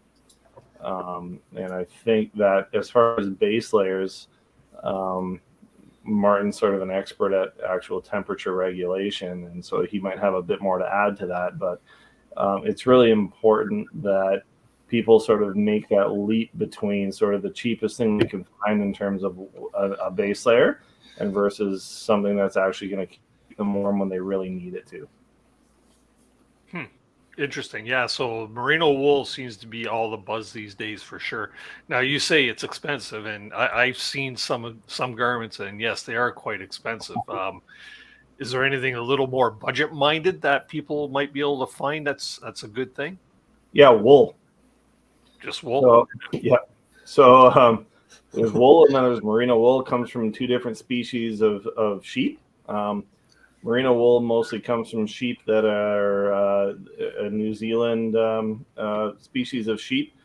And what's interesting about New Zealand is it has a lot of the similar temperatures at different elevation levels to here in Canada. So, for instance, high up in the mountains where those sheep migrate to, it can be very, very cold. And that same wool that keeps them warm at those higher elevations is also the same sort of wool that keeps them cool at lower elevations in warmer months. And that's why that natural fiber that comes off that species of sheep is so valued, because it does the same thing for us humans that it does to the sheep that naturally grow it. And unfortunately, we just haven't evolved to grow merino wool on our skin quite yet. Wow. Nick, I see you petting something fuzzy down there. What do you got? Well, this is actually even warmer than merino. This is a hat. This is alpaca. I want that. I want that right now. Tell me about it, right? Wow. So yeah, we just started making these. These are handmade. They're actually double layer. There's 2 layers of hide, and the inside is fully fur lined too. So they're really, really warm. And alpaca, we got, I don't know, a few different colors, but it's, this is fur, but a lot of folks have alpaca socks for basically alpaca gloves. Alpaca, it's known to be just really, really good stuff. Again, similar to wool, hollow fibers, really good material. So, do they make underwear with that stuff too? we can make anything with this. But it looks like that, Dennis. You look like Borat, right? Dennis, could you jump in just for a sec? Because you know what I'm going to say, and that is that if you were at the Winter Camping Symposium a couple of weekends ago, Shirley Lake Blair did a wonderful presentation about finding bargain basement prices on merino wool and just generally wool outfits at thrift stores. And I have to say, I've had excellent luck. I've become an obsessive checker of tags to see the amount of wool in the blend and so on, and have had a lot of luck this year. And I've only been out on one trip, but getting the wool that I needed at a much more reasonable price. And actually, having said that, Costco, sorry, I'm pointing the wrong way. Costco, if you check the merino blend, I have bought 100% merino wool at Costco. They do have it, but you're right. You can't assume it's going to be 100%. They'll advertise merino wool, and then it'll be 18% merino wool, and whatever. But the other thing with so two points there. David's absolutely right. If you are a thrift store shopper, you can absolutely score. I found last year a 260 weight icebreaker quarter zip in my size closet in Barrie for $30, which is usually like $130. So it was an absolute steal, and it's absolutely worth checking into those checking those spots for sure every chance you can get. The other thing too is merino wool is sold in grades, just like down is. Okay. So Costco buys a Costco grade merino wool, just like how you might find an inexpensive down-filled coat made by Sears, or Sears isn't right anymore. I don't know what I'm trying to. Mark's Work Warehouse, right? But that down coat is going to be a lot different than a down coat that's made by, I'm going to say, Outdoor Research, right? They both have down, but it's going to be a different grade of down, and so the same is applicable to wool. But at the end of the day, basically any grade of 100% merino wool is going to be better than 100% polyester. So, how do you check the grade of the merino wool? You can't. There's no grading for it yet, like there is with down, right? There is a grading for down, like we all know. Merino wool, it's a little trickier, but it's the same sort of. It's almost the same sort of process that it goes through for down. It just hasn't been sort of graded in a process yet. But yeah, alpaca. I wish they did more with alpaca stuff, because my partner has an alpaca scarf. I mean, it's not as lovely as whatever he's wearing on his head right now. But it's insane how that really light hollow fill fiber retains warmth and breathes so well at extremely cold temperatures. Well, okay, Nick, let's sell some of those hats for you tonight. Yeah. Nick, you look like you just decapitated an alpaca and put it on. Yeah. Right. I think my question to Nick is, how do we make sure you never sell a hat like that ever again? You gotta buy them all from me. I want one for sure. If I buy these them are coming too. These are. If I buy them all from you, they're going to be repurposed. Upcycled, we'll call it. This is my camp pillow. This is my pillow at night in the hammock. It's really nice. So aside from base layers, now we're going to get to stuff that we're wearing on the outside. What are we wearing above the base layers? Martin, what's next above the base layer? Okay, so I'm wool all the way out until I get to my rain gear. Yep. So I don't wear an anorak. I've never found a use for it, but I think it's just because I don't do a lot of lake crossings and stuff where there's a lot of wind and I need to block wind so much. And I find that I have enough wool layers that I'm fine with that. And if the wind is biting enough, or if it's raining, obviously I throw on my rain gear. It's got pit zips and opens up and stuff like that, so I'm not sweating. But so no, it's just wool all the way out. So I have merino wool underwear, merino wool base layer. I have wool socks. I have wool pants of various weights or thicknesses, wool shirts, a wool vest, a wool jacket, wool wrist warmers. These little things, okay, these are fantastic. I absolutely love these. I swear by these things because I'm skinny and I have skinny wrists. So I get cold in the hands and wrists very, very easily. So these little things are great. They'll go over your base layer on your arms, but they leave your your fingers exposed. So when you take off your mitts or your gloves and you need to barehand, you're okay. But snow is not going to get up your sleeves and stuff like that. You're completely covered. It insulates you here. I find I get cold right here. So that gap between where my base layer ends or my sleeves end and my mitt or glove ends always gets cold. But with these, that solves that problem. So these are wool as well. These are made by Wool Power, but other companies make them.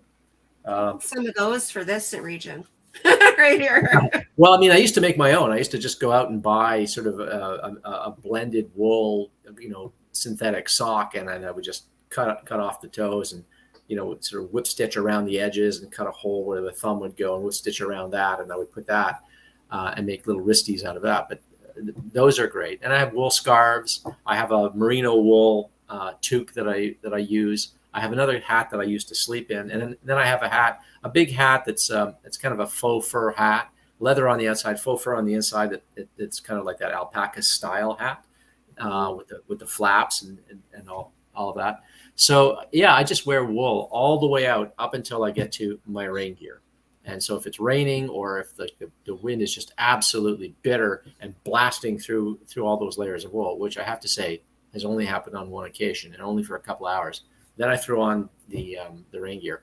But that's it. So it's wool all the way out, and that's because wool breathes.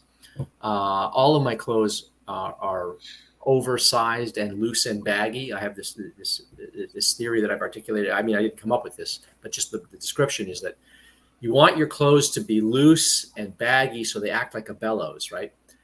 You want warm air that's been warmed by your body to be trapped in there, but you want moisture to be expressed. And if your clothes are too tight fitting, then you're going to sweat under the armpits and on your back and at your belt and everywhere else. But if they're ill fitting, if they're kind of baggy, when you move, you pump out that air and you express moisture with it. But you don't express it so fast that you lose all your heat, especially if you're wearing enough layers. So that's the sort of the theory. It's all about moisture control, right? You want your body temperature to be just sort of right on the edge of cool most of the time. And when you start exerting yourself and you start sweating, well, obviously shed layers. But if you're wearing clothes that breathe, you don't have to be like so attentive to whether or not you're sweating or about to sweat, right? You always want to pay attention to, what am I doing now? What happens if I keep doing this at this effort? Am I going to get hotter or am I going to get colder? If I'm going to get hotter, I have to remove layers. If I'm going to get colder, I need to add layers in anticipation.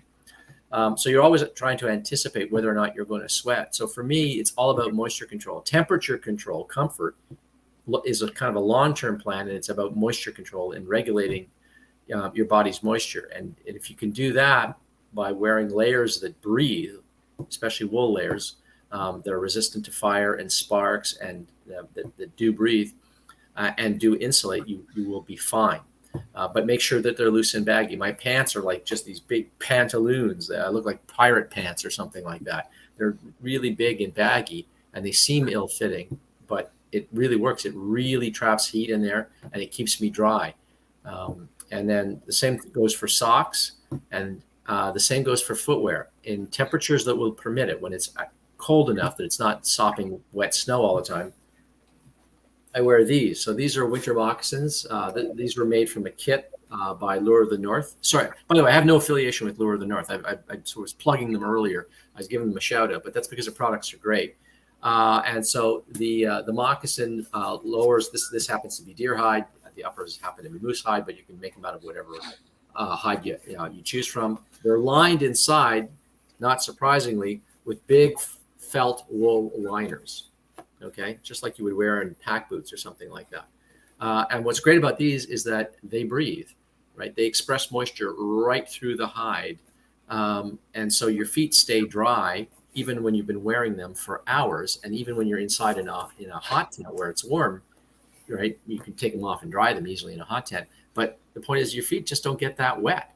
And because they're soft soled and they're so pliable, feet are constantly moving and circulation is happening the whole time.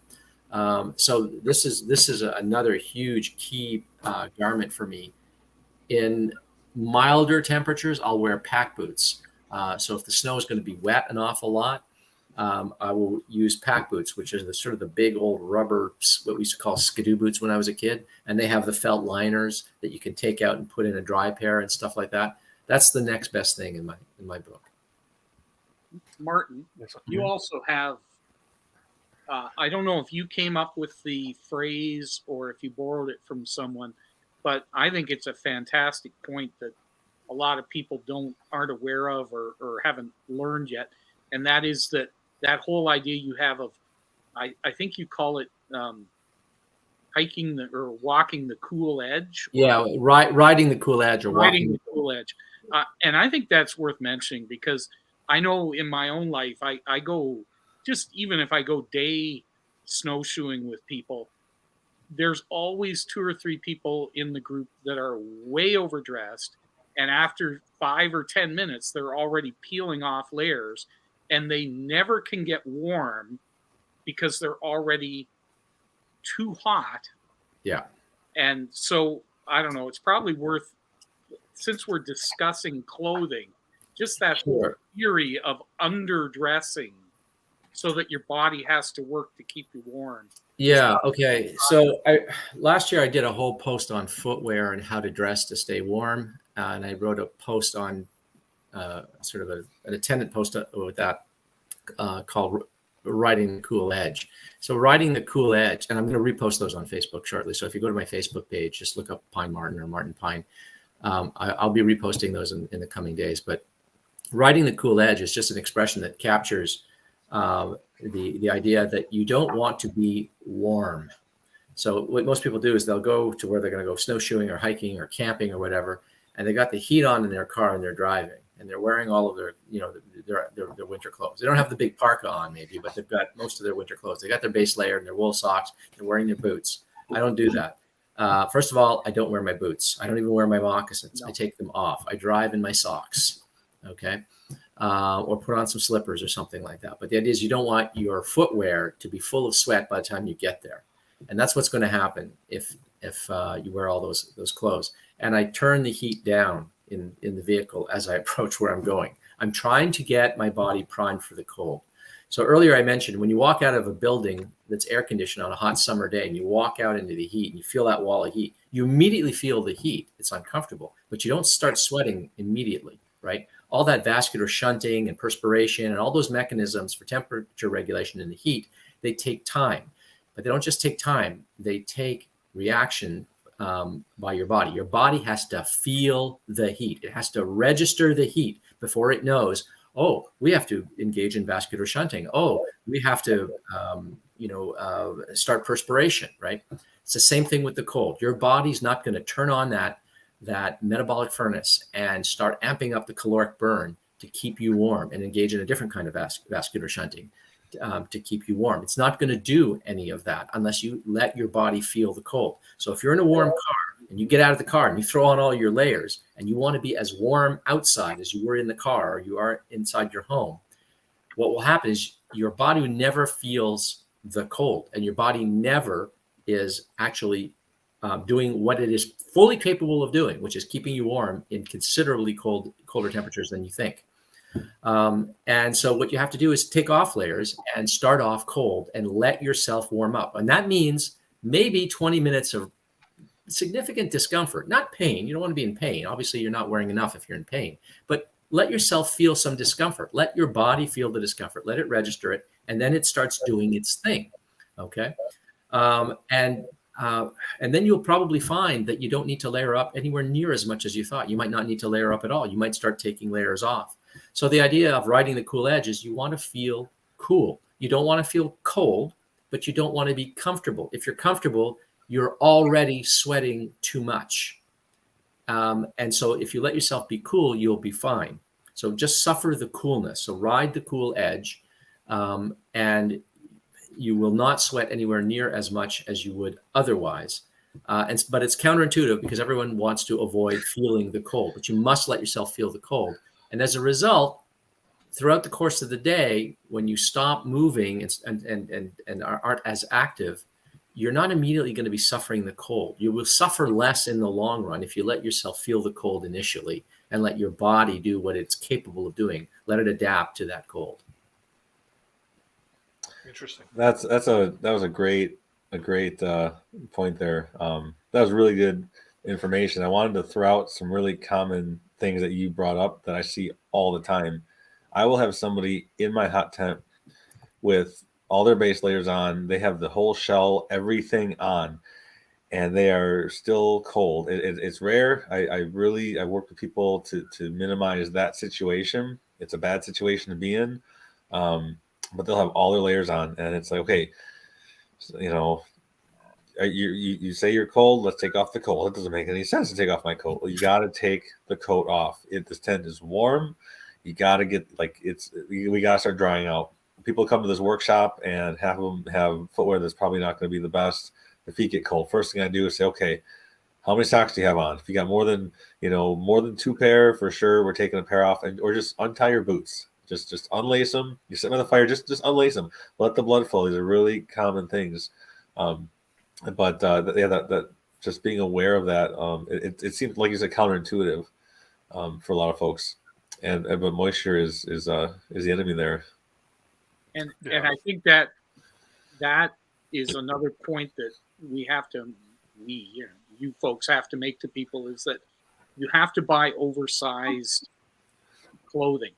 You have to buy, a half size or a full size of boot bigger than what you would wear in the summer, because not only are you going to be wearing thicker socks, but you want the boot to be loose enough that your foot isn't constricted in it, and therefore you're not getting blood flow and your feet are going to get cold. I mean, growing up, I'm a little older than most people on the panel. I remember playing hockey in unheated arenas, and they would lace our skates up so tight that you would be crying. I'm thinking of like when I was 5, 6, 7 years old, crying on the players' bench because your feet were absolutely, you couldn't feel them. They hurt so badly. And all they had to do was just not tie our skates as tight. But, they had some theory about if they were really tight, you could corner better and all that stuff. Okay. Whatever. But yeah, I mean, it took me a long time to learn that. Like, I just picked up a really nice pair of the rubber boots that have the felt back in them. And I mean, they're size I think they're size 11. And I normally wear a 10. But, there's lots of room in there for socks, and the foot can move around. Not so much that I'm going to get blisters, but the blood can flow in there. And, it's like this. I just picked up this wool sweater last week at my favorite thrift store. Somebody mentioned New Zealand. It's actually from New Zealand. Never heard of this before. Jackson Bay, made in New Zealand. But it's like a 2XL, which I wouldn't normally wear. But I mean, you put it on and you've got lots of space in there. There's lots of room to put other layers on and for things to breathe. So that whole idea of moving up a size or even 2 sizes, I think is something that a lot of people, when they're just getting into things, it's a little counterintuitive, because you want the clothes to fit or the boots to fit, but you have to think, hey, I'm trying them on in September. I'm going to be wearing them in November, December, January. I'm going to have thicker socks or 2 pairs of socks on, and so that extra size is important. You can't forget about the pants too. So like wool pants do not stretch as well as summer athletics or hiking pants. And if you like to split wood, you wear nice comfy fitting pants, you're going to split your pants. I've done it. I've seen people do it a lot. I actually buy wool pants when I find deals online. I got tons of really good wool pants, and I loan it out for folks that need like an outer wool layer. And I've got someone that's stitching up some right now that got torn last season. But when you are wearing those big wool pants, if you go that route, suspenders instead of a belt is a really good idea. Not only does it look really cool, you look like you know what you're doing. Yeah. Right. But when you've got oversized, even a little bit oversized wool pants, it gives you the flexibility to do what you got to do around camp, kneel down by the stove, move around. But as you're walking, all that warm air down around your legs gets, as Martin said, it works like a bellows, and that warm air comes right up inside of your coat, inside of your anorak, inside of your clothing, and circulate. The moisture comes out, and it's helps keep you really, really comfortable. I can walk through, I've been out in waist deep snow in powder at, really cold, 20, 30 below, and the snow just dusts right off in the wool pants. Right. And I don't need to put nylon over that and trap all that moisture in. Just the wool pants works really well. But having them kind of loose and having the suspenders, actually, that Lure of the North trip, I lost 20 pounds on that trip. So having the suspenders was a lifesaver with that. It just kept the pants up. But it definitely helps that heat circulate too, that warm air throughout your other layers. What about these guys here? That's one of the first things to get cold, right? I wanted to talk about that. So what I like to, hands, gloves. Yeah. It's very important to keep your hands warm. You've got to do, especially if you're cold camping, you've got to use your hands for a lot of, little details. Sometimes you're tying a string or, staking down your tent or all kinds of little things, cooking, where you're going to need your hands. And if it's minus 20 or more, it's hard to have that bare skin out. So what I like to do is I get liners. I get like a really thin slate type of a texting glove because I'm filming and I'm taking pictures. So that way I can use it with my phone, my timer, little things. And then I get a pair of nice big warm mittens to put over top of them. And then, I can keep my hands warm and then still take that off, but I still have my hands covered with something. I think a really good pair of gloves is so important especially for cold camping, because there are times I've camped and I haven't taken my gloves off for days. They just stay on there. They're your new skin, right? So to have that pair of gloves that fits your hands well, that you can do little detail-y things with, I think is really important. And just a little quick hack for pants. Before I got some good snow pants, I wore a lot of tights, fleece tights or fleece pants, pajama pants, and then a pair of rain pants over top. You can make your own snow pants just like everything else. If you have a good imagination, go to thrift store. If you can't find any good snow pants or you don't want to spend a fortune, you can do that layering thing. And then, I'll take the rain pants or that shell off when I'm going in the tent and then put it back on when I'm outside and, maybe I'm kneeling in the snow just to keep my, my knees dry or whatever if I'm down on the ground. So that's all I got. Yeah. So, but when it comes to hand wear, I guess you want to try to avoid tight fitting gloves and stuff like that because it all comes back to the circulation thing, right? Yeah. You're going to wear gloves, go for the ones that are a size bigger, like David mentioned, right? Go a size bigger because you're going to have that extra space in there.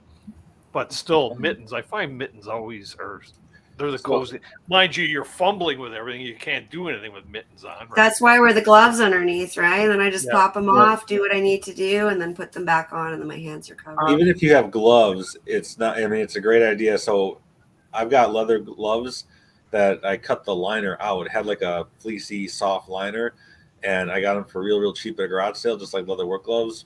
But I take the liner out of them, and I just wear. I get these USGI $1 a pair, wool liner gloves. And just even just some light fleece sort of driving gloves, just something that's really thin that's going to protect your skin.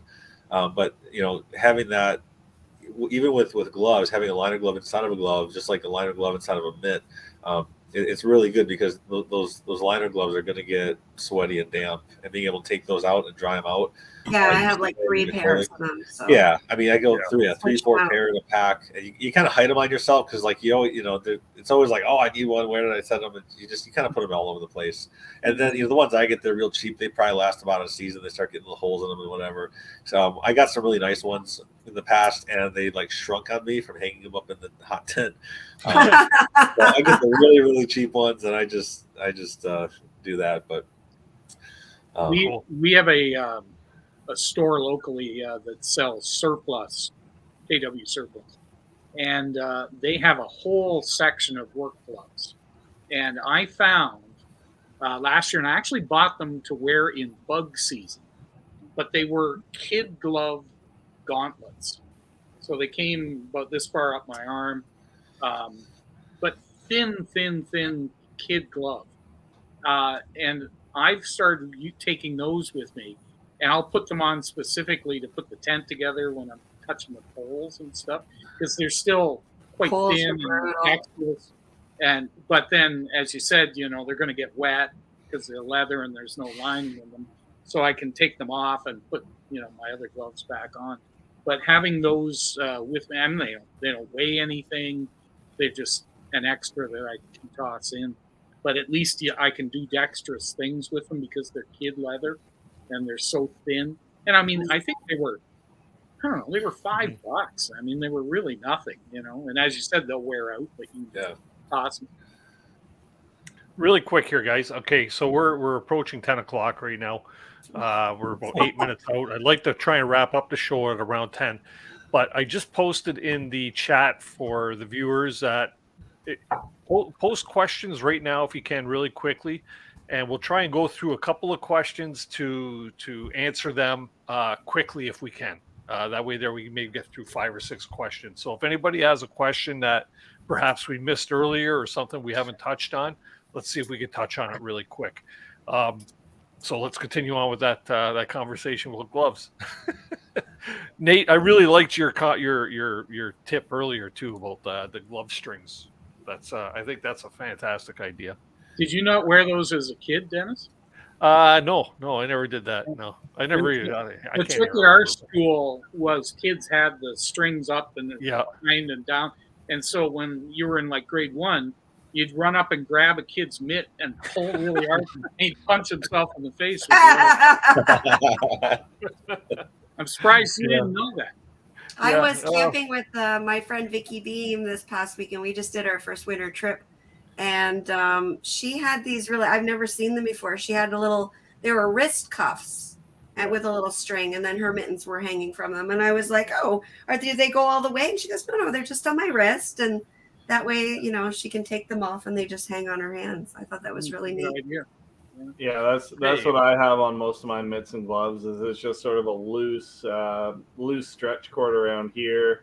Yeah. And then that way, if I want to throw my mitt off really quick to use my phone to take a photo or whatever, I don't have to worry about trying to tuck my mitt here or in here or down the snow. I'm gonna have to do something about that. Yeah, works really well. Best boot sweat management waterproof socks, bread bag, or removable liner boot. Wow, that's a load. That's another suggestion.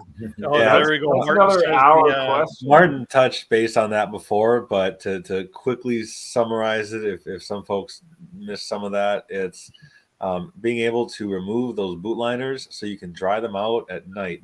If your boot liners are wet and you can't get them out of your boot, they'll freeze like everything else. You got to keep those dry. Even if, so he's got leather mucklucks, even if the leather is still damp, just you got to get those liners dry. If you've got, if you're cold tenting and you can't get them dry, then I've heard people using the bread bag or something for the second day to keep the water off their foot. There's another way. It's called night drying. You can take your boot liners, unless they're soaked. If you're not soaked, in your sleeping bag. Right in your sleeping bag. Your body heat will warm that up, just as it'll dry off your base layers and stuff like that. And that moisture will migrate out of your bag. Another reason why you don't want to put anything around your sleeping bag, like a bivvy and stuff like that. You want that moisture to escape. And you can night dry your base layers. You can night dry your mittens. You can night dry your boot liners. I did that for years in snow shelter. It was really the only way. Right. Otherwise, you're stuck. Yeah. Yep. Good changes of socks too. You need extra socks. Yeah, definitely. What is the best or your favorite winter hat? Well, I'm not sure about that one. Oh, you're out. That's I like that when I was little. Merino wool's nice.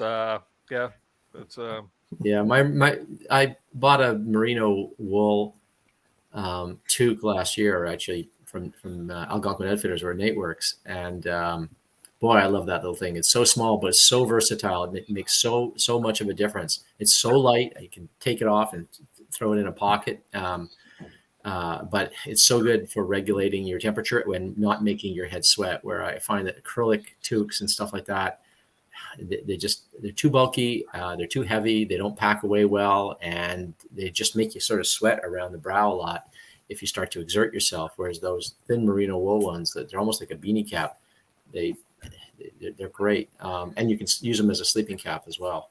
Yep. That's and my using favorite. that hood on your coat, perhaps, say to keep the wind blocked too. That helps as well, right? I have this, just the hood on your jacket. If you have a Well, yeah. I bring a little synthetic puffy jacket with a hood, and that between those two things, I'm usually good. Yeah. Excellent. Preferred hot tent stove manufacturer. There's a lot out there, a lot of them on the old Amazon, and then you got your good, reliable ones that you could buy at outfitters. Any preferences, Nate? Well, I think the first thing everybody should know is when they're looking at online is that Esker stoves, especially for Canadian viewers, Esker stoves and Nyko stoves are the same. So just a heads up there when you're looking online. Esker stoves are Nyko stoves. They just call them Esker in Canada. And they will have corresponding models. And there is information online as to what Nyko stove corresponds with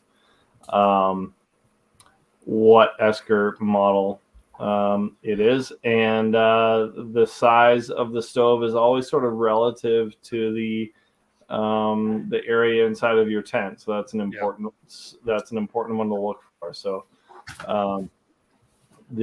basically the bigger the stove, the bigger your tent, the bigger your stove needs to be. But there are guidelines to that online. Secondly is Princess Auto doesn't make hot tent stoves. So you're always welcome to try the Princess Auto route, but we'll see you in a year. I got one. They're crap.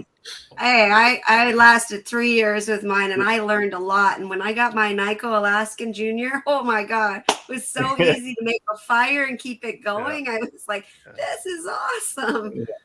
I've got Princess Auto is the like if you want to go hardcore into the learning curve of how to manage micro wood stoves, then the Princess Auto stove.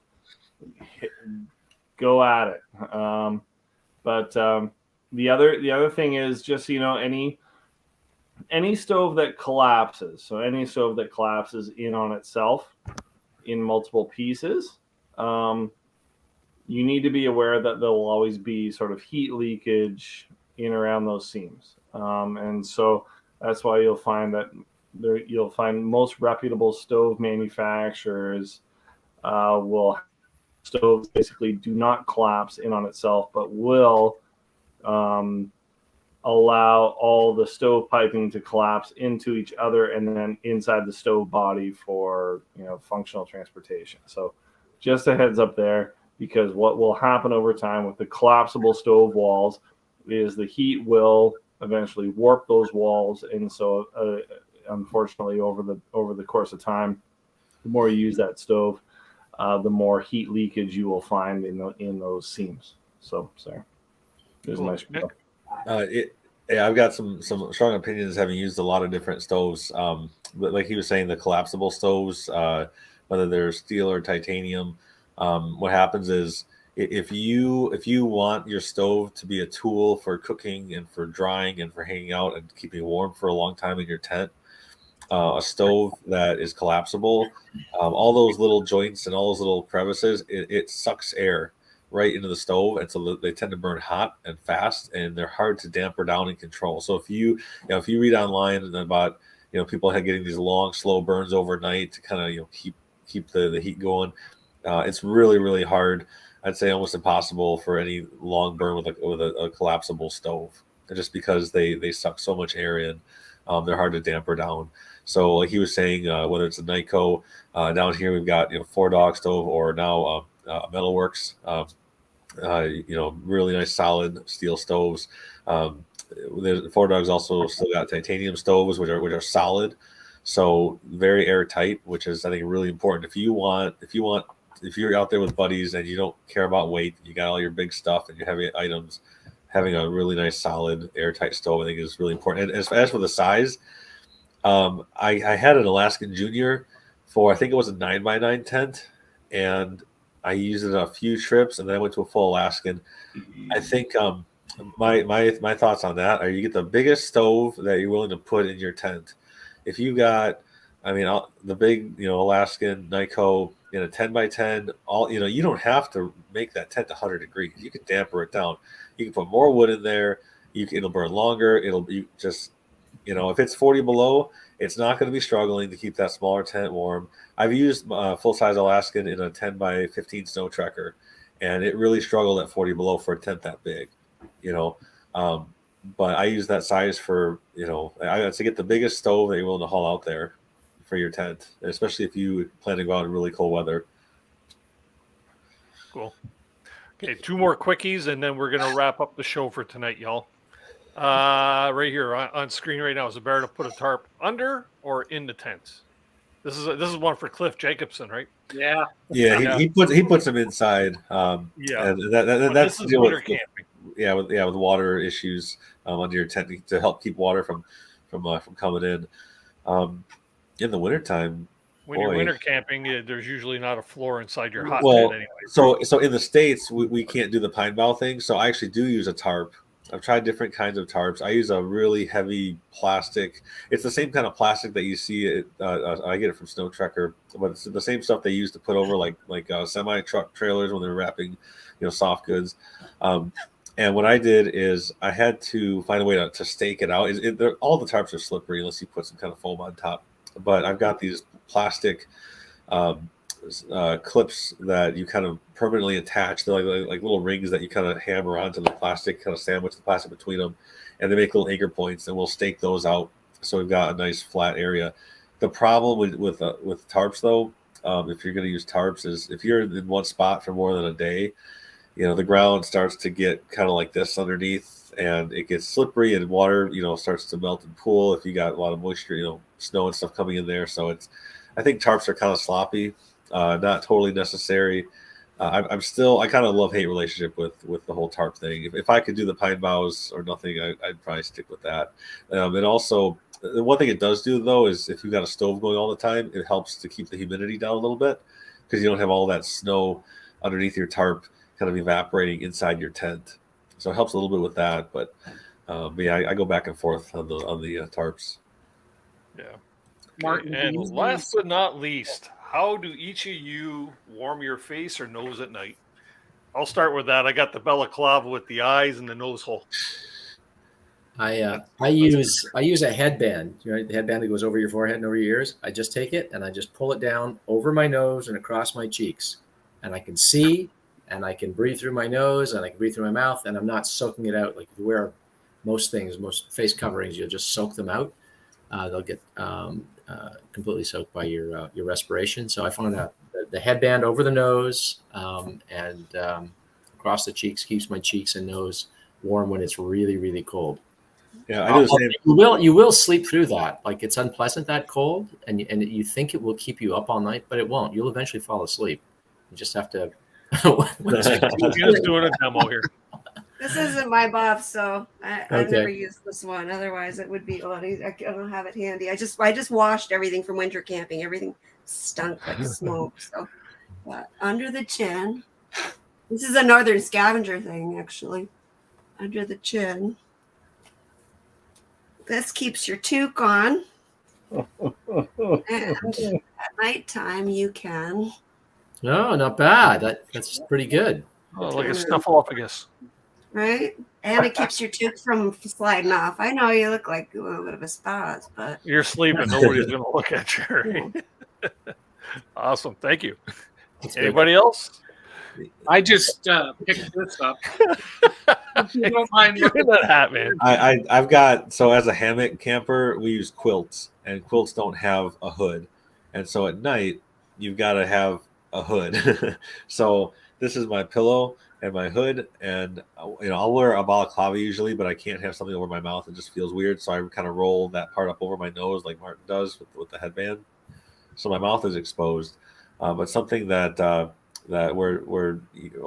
using right now that we're also kind of have out there for the masses soon. This really soft fur. Anybody here ever use those little sleep caps, the little night eye cover things? So we're gonna play with some fur and do that with those. So keeps the face warm and won't frost up so much. We also use with quilts and with sleeping bags too. Is I've got a I don't always use it, but it is nice to have. It's a 42 by 42 inch merino wool, like a scarf, like just a big square, kind of like a piece of fabric, and I'll put it in my collar like a bib and drape it over the sleeping bag or over my quilt. So in the hammock with the quilt, so your breath doesn't freeze all over the surface, I just put this frost bib of sorts over that, and then in the morning you just hang it out by the fire or put it in your clothes or shake it out, and all the frost from your breath just goes away. So it keeps your bag a little bit drier. Excellent. I just grabbed this. It's a down-filled, sort of like a parka hood, but without the fur on it. And I would put it on, but I don't want to look like a complete. Come on, put it on. Demonstration fakes. There we I go. did Last it. good shot of it. There we go. Yes. Oh, I like that. Does it And close? Does it pull he's got tight? the mustache going, so that keeps. got a- Yes. I want that. And it's got one down at the bottom as well, so that you can tighten up here. I feel like the guy from South Park, Kenny. Kenny. Yeah, who killed Kenny? That's what I feel. Where'd you get that, David? I would love to tell you, but then people would find out I bought it on Amazon, and I feel badly for supporting Jeff Bezos. But somebody had recommended them, and I forget who, so I thought I'd try it out. You haven't used it yet. I used it one night up in Algonquin, but it wasn't that cold. I think it was minus 11, and so at minus 11 it was fine. I bought it more for the minus 40 nights. Like at minus 11 I don't need it. At minus 5 you really don't need it, but because it's downfilled. I need it. Yeah, well, hey, you and me. Yeah. Oh, this doesn't keep you warm. No, but if you didn't have it, you might notice. Trust us. Probably, right? yeah.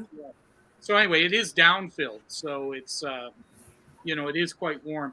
But I would wear the merino wool, like the beanie toque, probably inside it as well. Anyway, just so I'm not sweating right into the right into it kind of thing.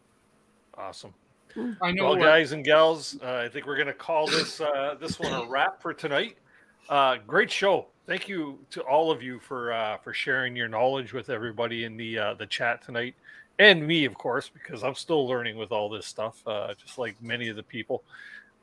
Christina, Martin, Nate, Dave, Nick, thanks for, like I say, being on the show, and hope to have you all back on again one day soon.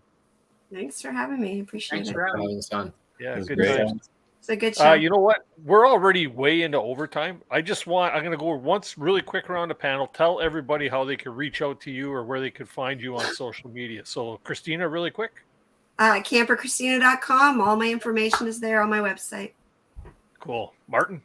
Pine Martin on Facebook, on Instagram, and on YouTube. I'm also an instructor for Yours Outdoors. I'm offering igloo building courses. I've got 6 of them booked already. Winter camping courses and more courses. So you can look on Yours Outdoors in the camping section. You'll find me there. Excellent. Nate?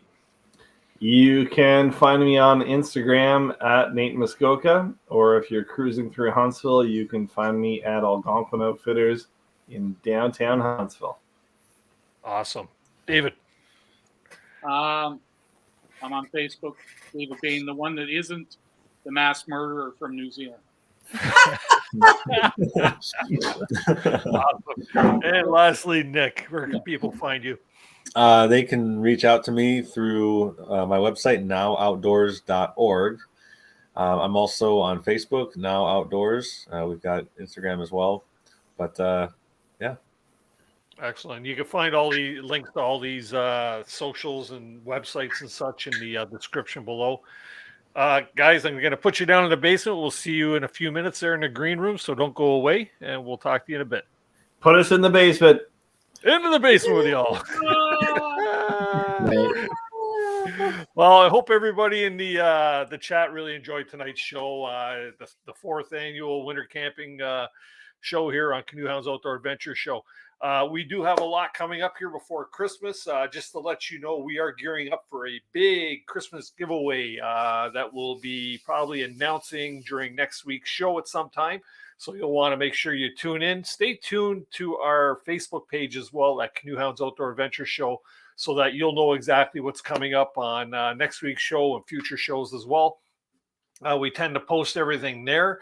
Let's see here. I just don't want to miss anything before we finalize, because we're late anyways, right? What's the difference? So thanks to all of you for watching and tuning in and sticking around with us tonight. We had some great numbers. I see we're up around almost 200 people at one point tonight, so that was a good thing. If you're new to the channel, don't forget to hit that subscribe button way down there. Hit the bell notification as well. Follow us on Facebook. And hit that thumbs up button. If you haven't already hit the thumbs up, let's see if we can break like 200 or something tonight. It's something really cool. Anyways, have yourselves a great week. Get some warm gear. Get yourselves out there camping. And remember to keep the adventures alive. Have a good one, everybody.